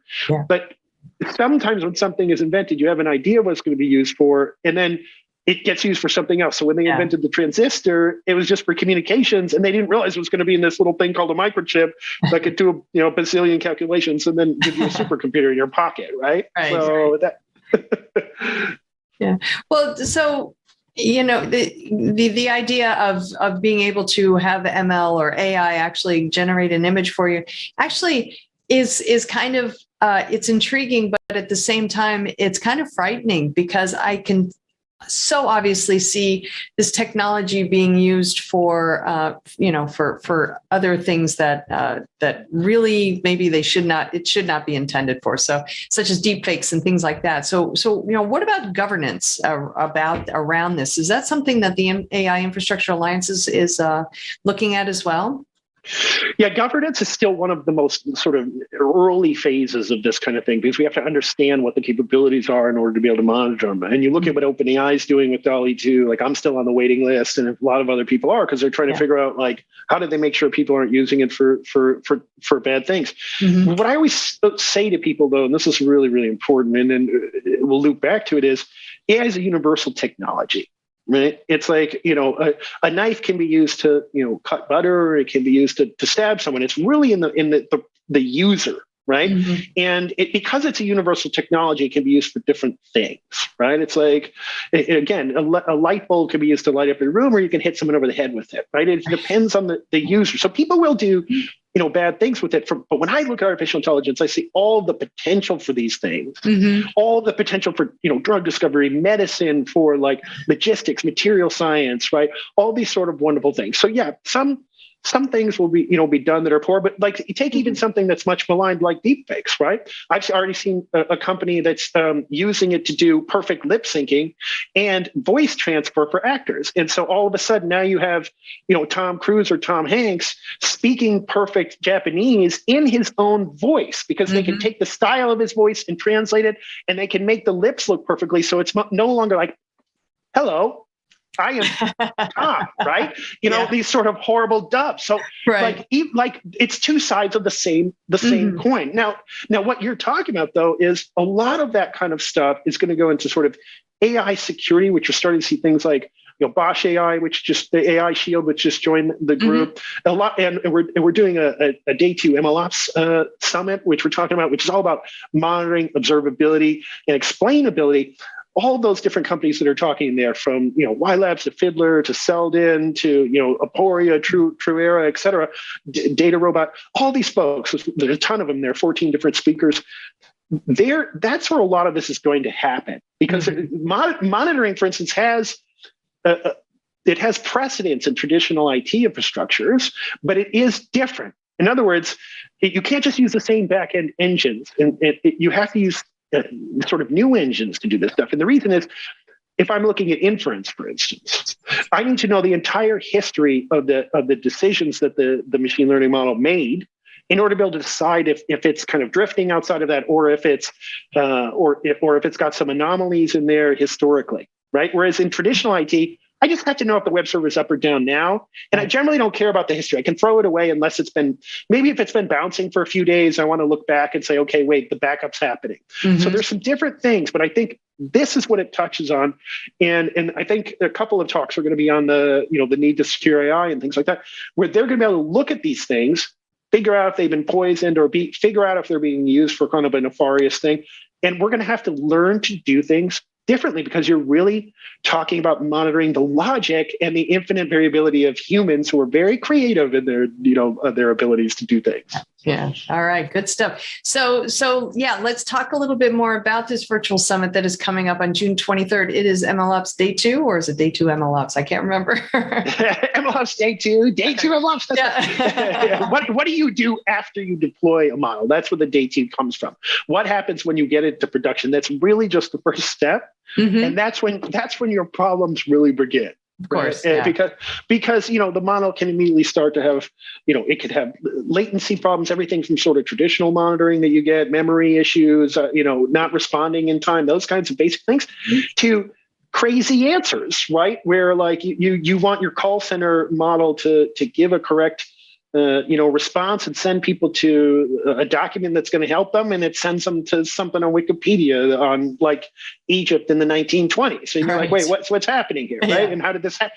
And so that's where explainability comes in. You got to look at it and go, wait a minute, why did it do this? What was it thinking, if you will? And it's not like asking it questions like somebody did a bad job at work. There's a whole bunch of algorithms go into it, but all of these kinds of things are what this is about, and that's what all the talks are going to be about. We're excited about this. And it's a half-day event, so it's not going to, kill everybody's days. But I did see the lineup, and it's a pretty impressive lineup of speakers and of topics. So I hope folks can join. If they're interested in learning more about it, where would they go to check it out? So the ai-infrastructure.org, there's an events tab, and at MLOps Day 2, it's a long URL after that, so I won't say it. We could put it into the the post credits or whatever. Sure, yeah, absolutely. ai-infrastructure.org is where you go in the events page. All right, great. Well, Dan, thanks so much for having the conversation with me about AI, MLOps, and the MLOps Day 2 event. Really do appreciate it. Appreciate you having me on. Thanks so much. It was fun. All right, everybody, please stick around because we've got lots more Techstrong TV coming up. So stay tuned.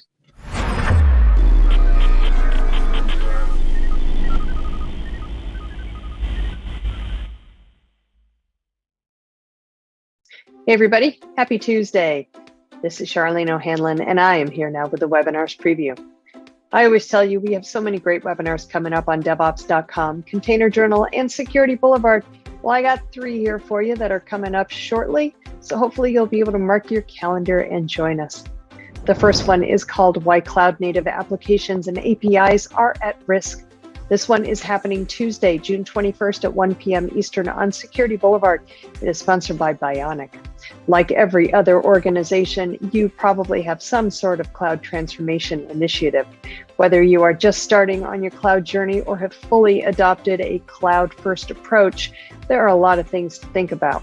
But have you thought about how to ensure the applications deployed to your production cloud environments stay secure and configured correctly? This webinar will focus on helping attendees understand the gaps in traditional cloud security tooling, learn about the types of risks your cloud-based applications and APIs are prone to, and explore some new approaches to finding risk in your cloud-based applications and APIs. It's going to be a good one. All right, the second one is called 4 Signs It Is Time to Level Up Prometheus. This one is happening Thursday, June 23rd at 11 a.m. Eastern on DevOps.com. This one is sponsored by Chronosphere. Prometheus was developed in 2012 in response to the growing need for cloud-native monitoring services. Its efficient data store and ease of use have made it the de facto open-source metrics monitoring solution. By storing data locally on disk, Prometheus is great for short-term use cases. However, when storing and querying against longer-term and larger-scale data, it can easily become overwhelmed. This webinar takes a look at the 4 signs that it's time to take your Prometheus a level up by focusing on key measurements around your monitoring solution: efficiency, reliability, scalability, and cost. By focusing on these 4 key indicators, you will have a better understanding of how to access monitoring data more quickly and efficiently, improve reliability to keep mission-critical services up and running, increase scale to retain more data for longer periods, and keep monitoring costs under control. Always a very important one there too. All right, the last one today is called Boost Your Java/JavaScript Skills with a Multi-Experience Platform. This one is happening Wednesday, June 29th at 3 p.m. Eastern on DevOps.com. This one is sponsored by HCL Volt MX. Are you a professional Java and or JavaScript developer dealing with a growing backlog of apps? To stay ahead in a highly competitive digital landscape, organizations have seen exponential growth in application development to support business operations, customer experiences, and so much more. As apps move from concept to reality, they are often pulled in many directions by competing teams and stakeholders, ultimately leading to what we call the wall of complexity and scope creep. This webinar will focus on simplifying your app building experience with a multi-experience platform, guaranteed to make changes in your entire app building experience for sure. Going to be a good one. That last one is going to be a good one as well. All right, that's it for the webinar's preview. Please check back with me in a couple days. I will have some brand new webinars for you. Until then, I hope everybody has a great day, and please, whatever you do, stay safe.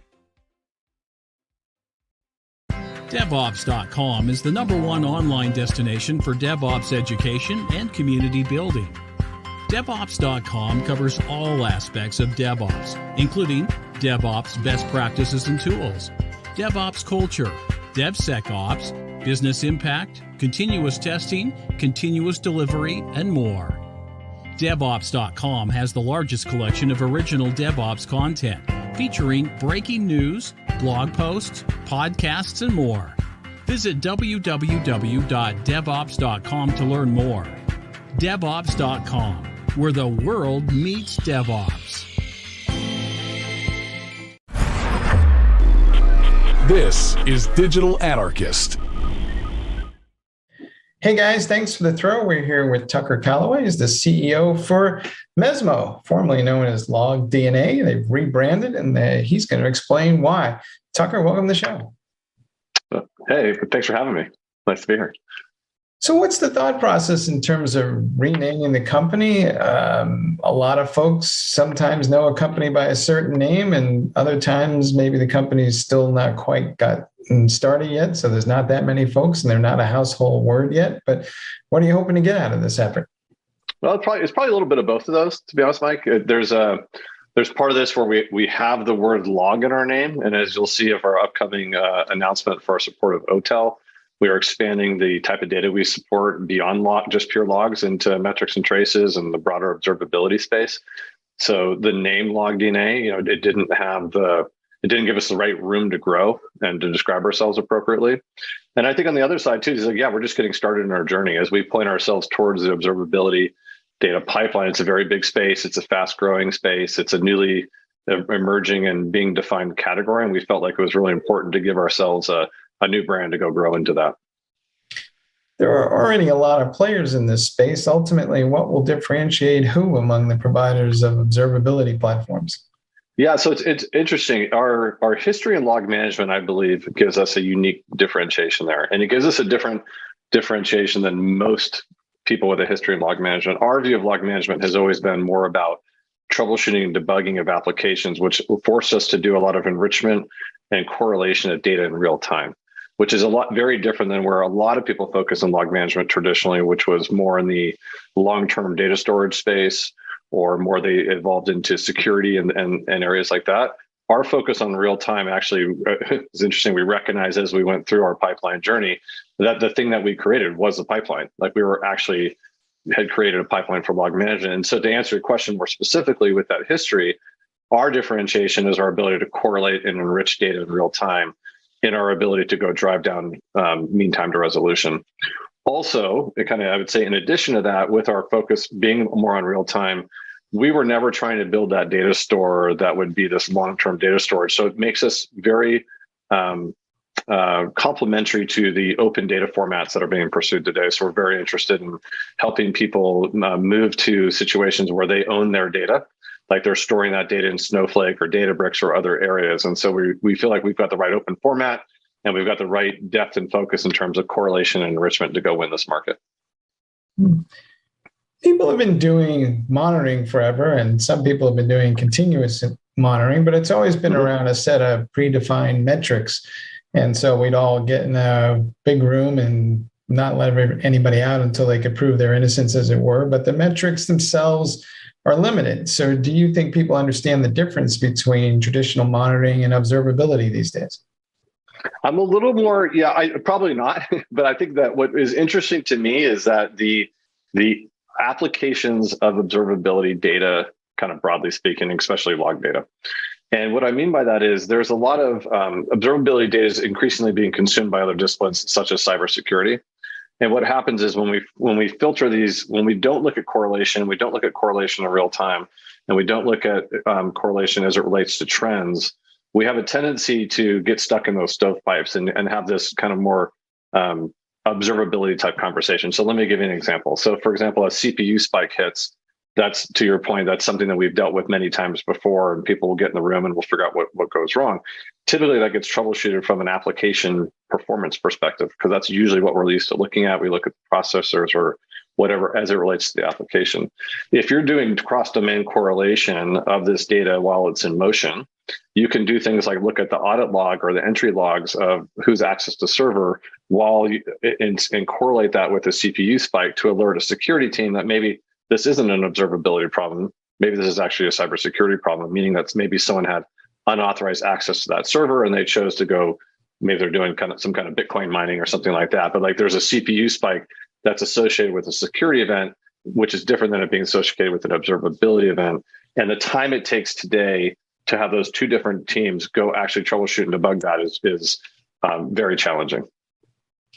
Do you think we'll see some convergence of roles now in the land of IT because we have observability platforms and we may not have as many silos? I think it's going to be a little bit different than that. I think that, the SRE has a lot of pressure on them today in terms of like sitting in this kind of intersection of DevSecOps. And so it would be hard to over compress roles, but I think what we can do is we can present data to those roles more efficiently. Like I know that, for example, in the cybersecurity space, there is not enough talent to evolve with the threats that exist in the world today. And so where we believe we can be very helpful is leveraging these data pipelines to present new information and new workflows to those cybersecurity professionals so that they can troubleshoot and debug or do threat intelligence, threat hunting in a meaningfully different way, leveraging data in motion. So I think it's all about how do we enable the SRE to put policies and procedures in place that allow us to expose this data, expose these workflows, and expose these correlations to the end consumers in a more effective way. One of the issues when I talk to folks is they're happy to have observability platforms and all the data, but they're not quite sure what to do with it all because they don't really know what questions to ask. So how do we get people smarter about what to go query and look for in these systems? Because they're basically used to the system just kind of generating a report and then they analyze that. But now I think we're asking them to engage more, or be smarter about what they're looking for. Yeah, I think that's one of the reasons why supporting these open data formats is so important. Like in today's world, you tend to send this data to a specific location, and that location is owned by the formatting is at least owned by a vendor. And so to the extent we start to send these things to the cloud data warehouses like a Snowflake, they own that data over time and they can do more analysis and more like specific to their world, and also combine that with their business data to get the information they need.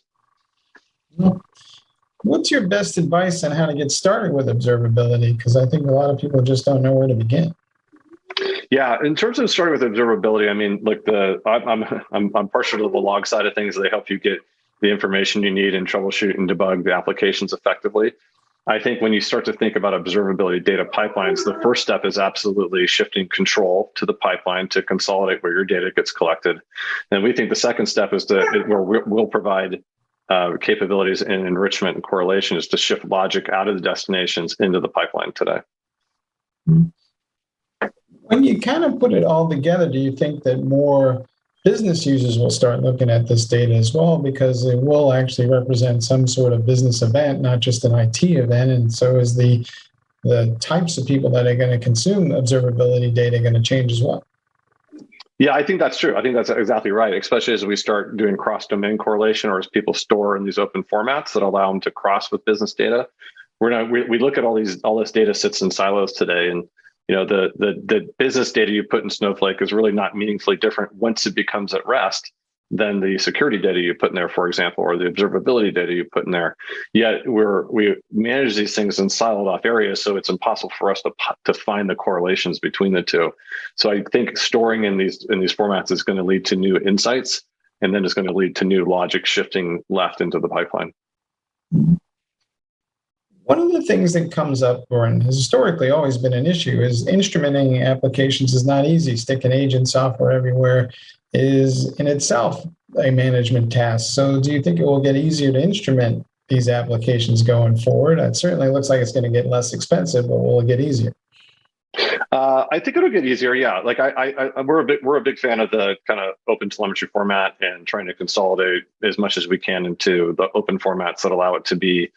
I think the more we consolidate on the collection of data, the easier it is for the industry as a whole to apply logic and also collect that information closer to the edge. So we're very, like as I mentioned, we'll be announcing support for OTel.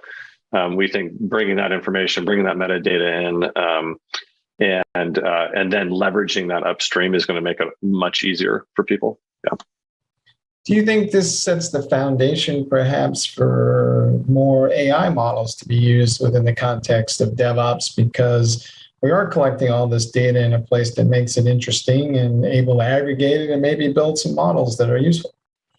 Yeah, I think so. I think especially as people own their own data, right? I think that's where it becomes really interesting. I think when you try to take let's take like a large vendor trying to apply AI ML across, a large set of customers, there's just not a lot of specification or like the level of precision and detail you need to actually drive effective models.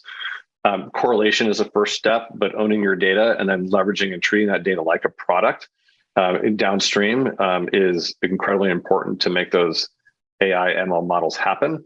And then part of what we'll focus when I talk about enrichment in the pipeline is really about how do I cleanse and maintain data over a period of time so that it is current enough to be meaningful to inform those AI ML models as well. So we think the actual destination, combining it, and customers treating their data like the product, and then also the amount of enrichment we can do to maintain that, not just in motion, but while it's at rest, to make sure we're constantly taking the latest information and updating it in that kind of data at rest area. So it's going to be a huge driver for making AI ML real. Yeah. One more thing, it seems to me when I talk to folks, they kind of struggle with all the data that they're now collecting with the logs and the traces and the metrics. So is that going to get any easier? I think it's going to, hopefully it gets more valuable. I think that's, I think the challenge is there for sure. Obviously we think it's going to get more easy. It's going to get easier and we play a role in that in a big way. But in addition to getting easier, I think it needs to get, or I know it needs to get more valuable too. Right, there's a lot of good information that's sitting in there, and so we absolutely need to make it more valuable as well. Do you think there's room for all these observability platforms out there, or will there be some wave of consolidation at some point? There'll be consolidation. The pendulum always goes back and forth. I think we will see some maybe start to age out. Maybe they'll start to get bought by Broadcom or something like that. We'll see. All right. Hey, Tucker, thanks for being on the show. Okay. Thanks, Mike. Thanks for having me. All right. Back to you guys in the studio.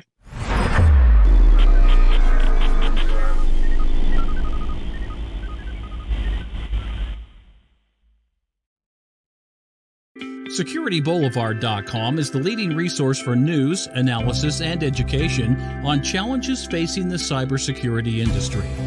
SecurityBoulevard.com covers all aspects of cybersecurity, including data security, DevSecOps, cloud security, application security, network security, security threats, and more.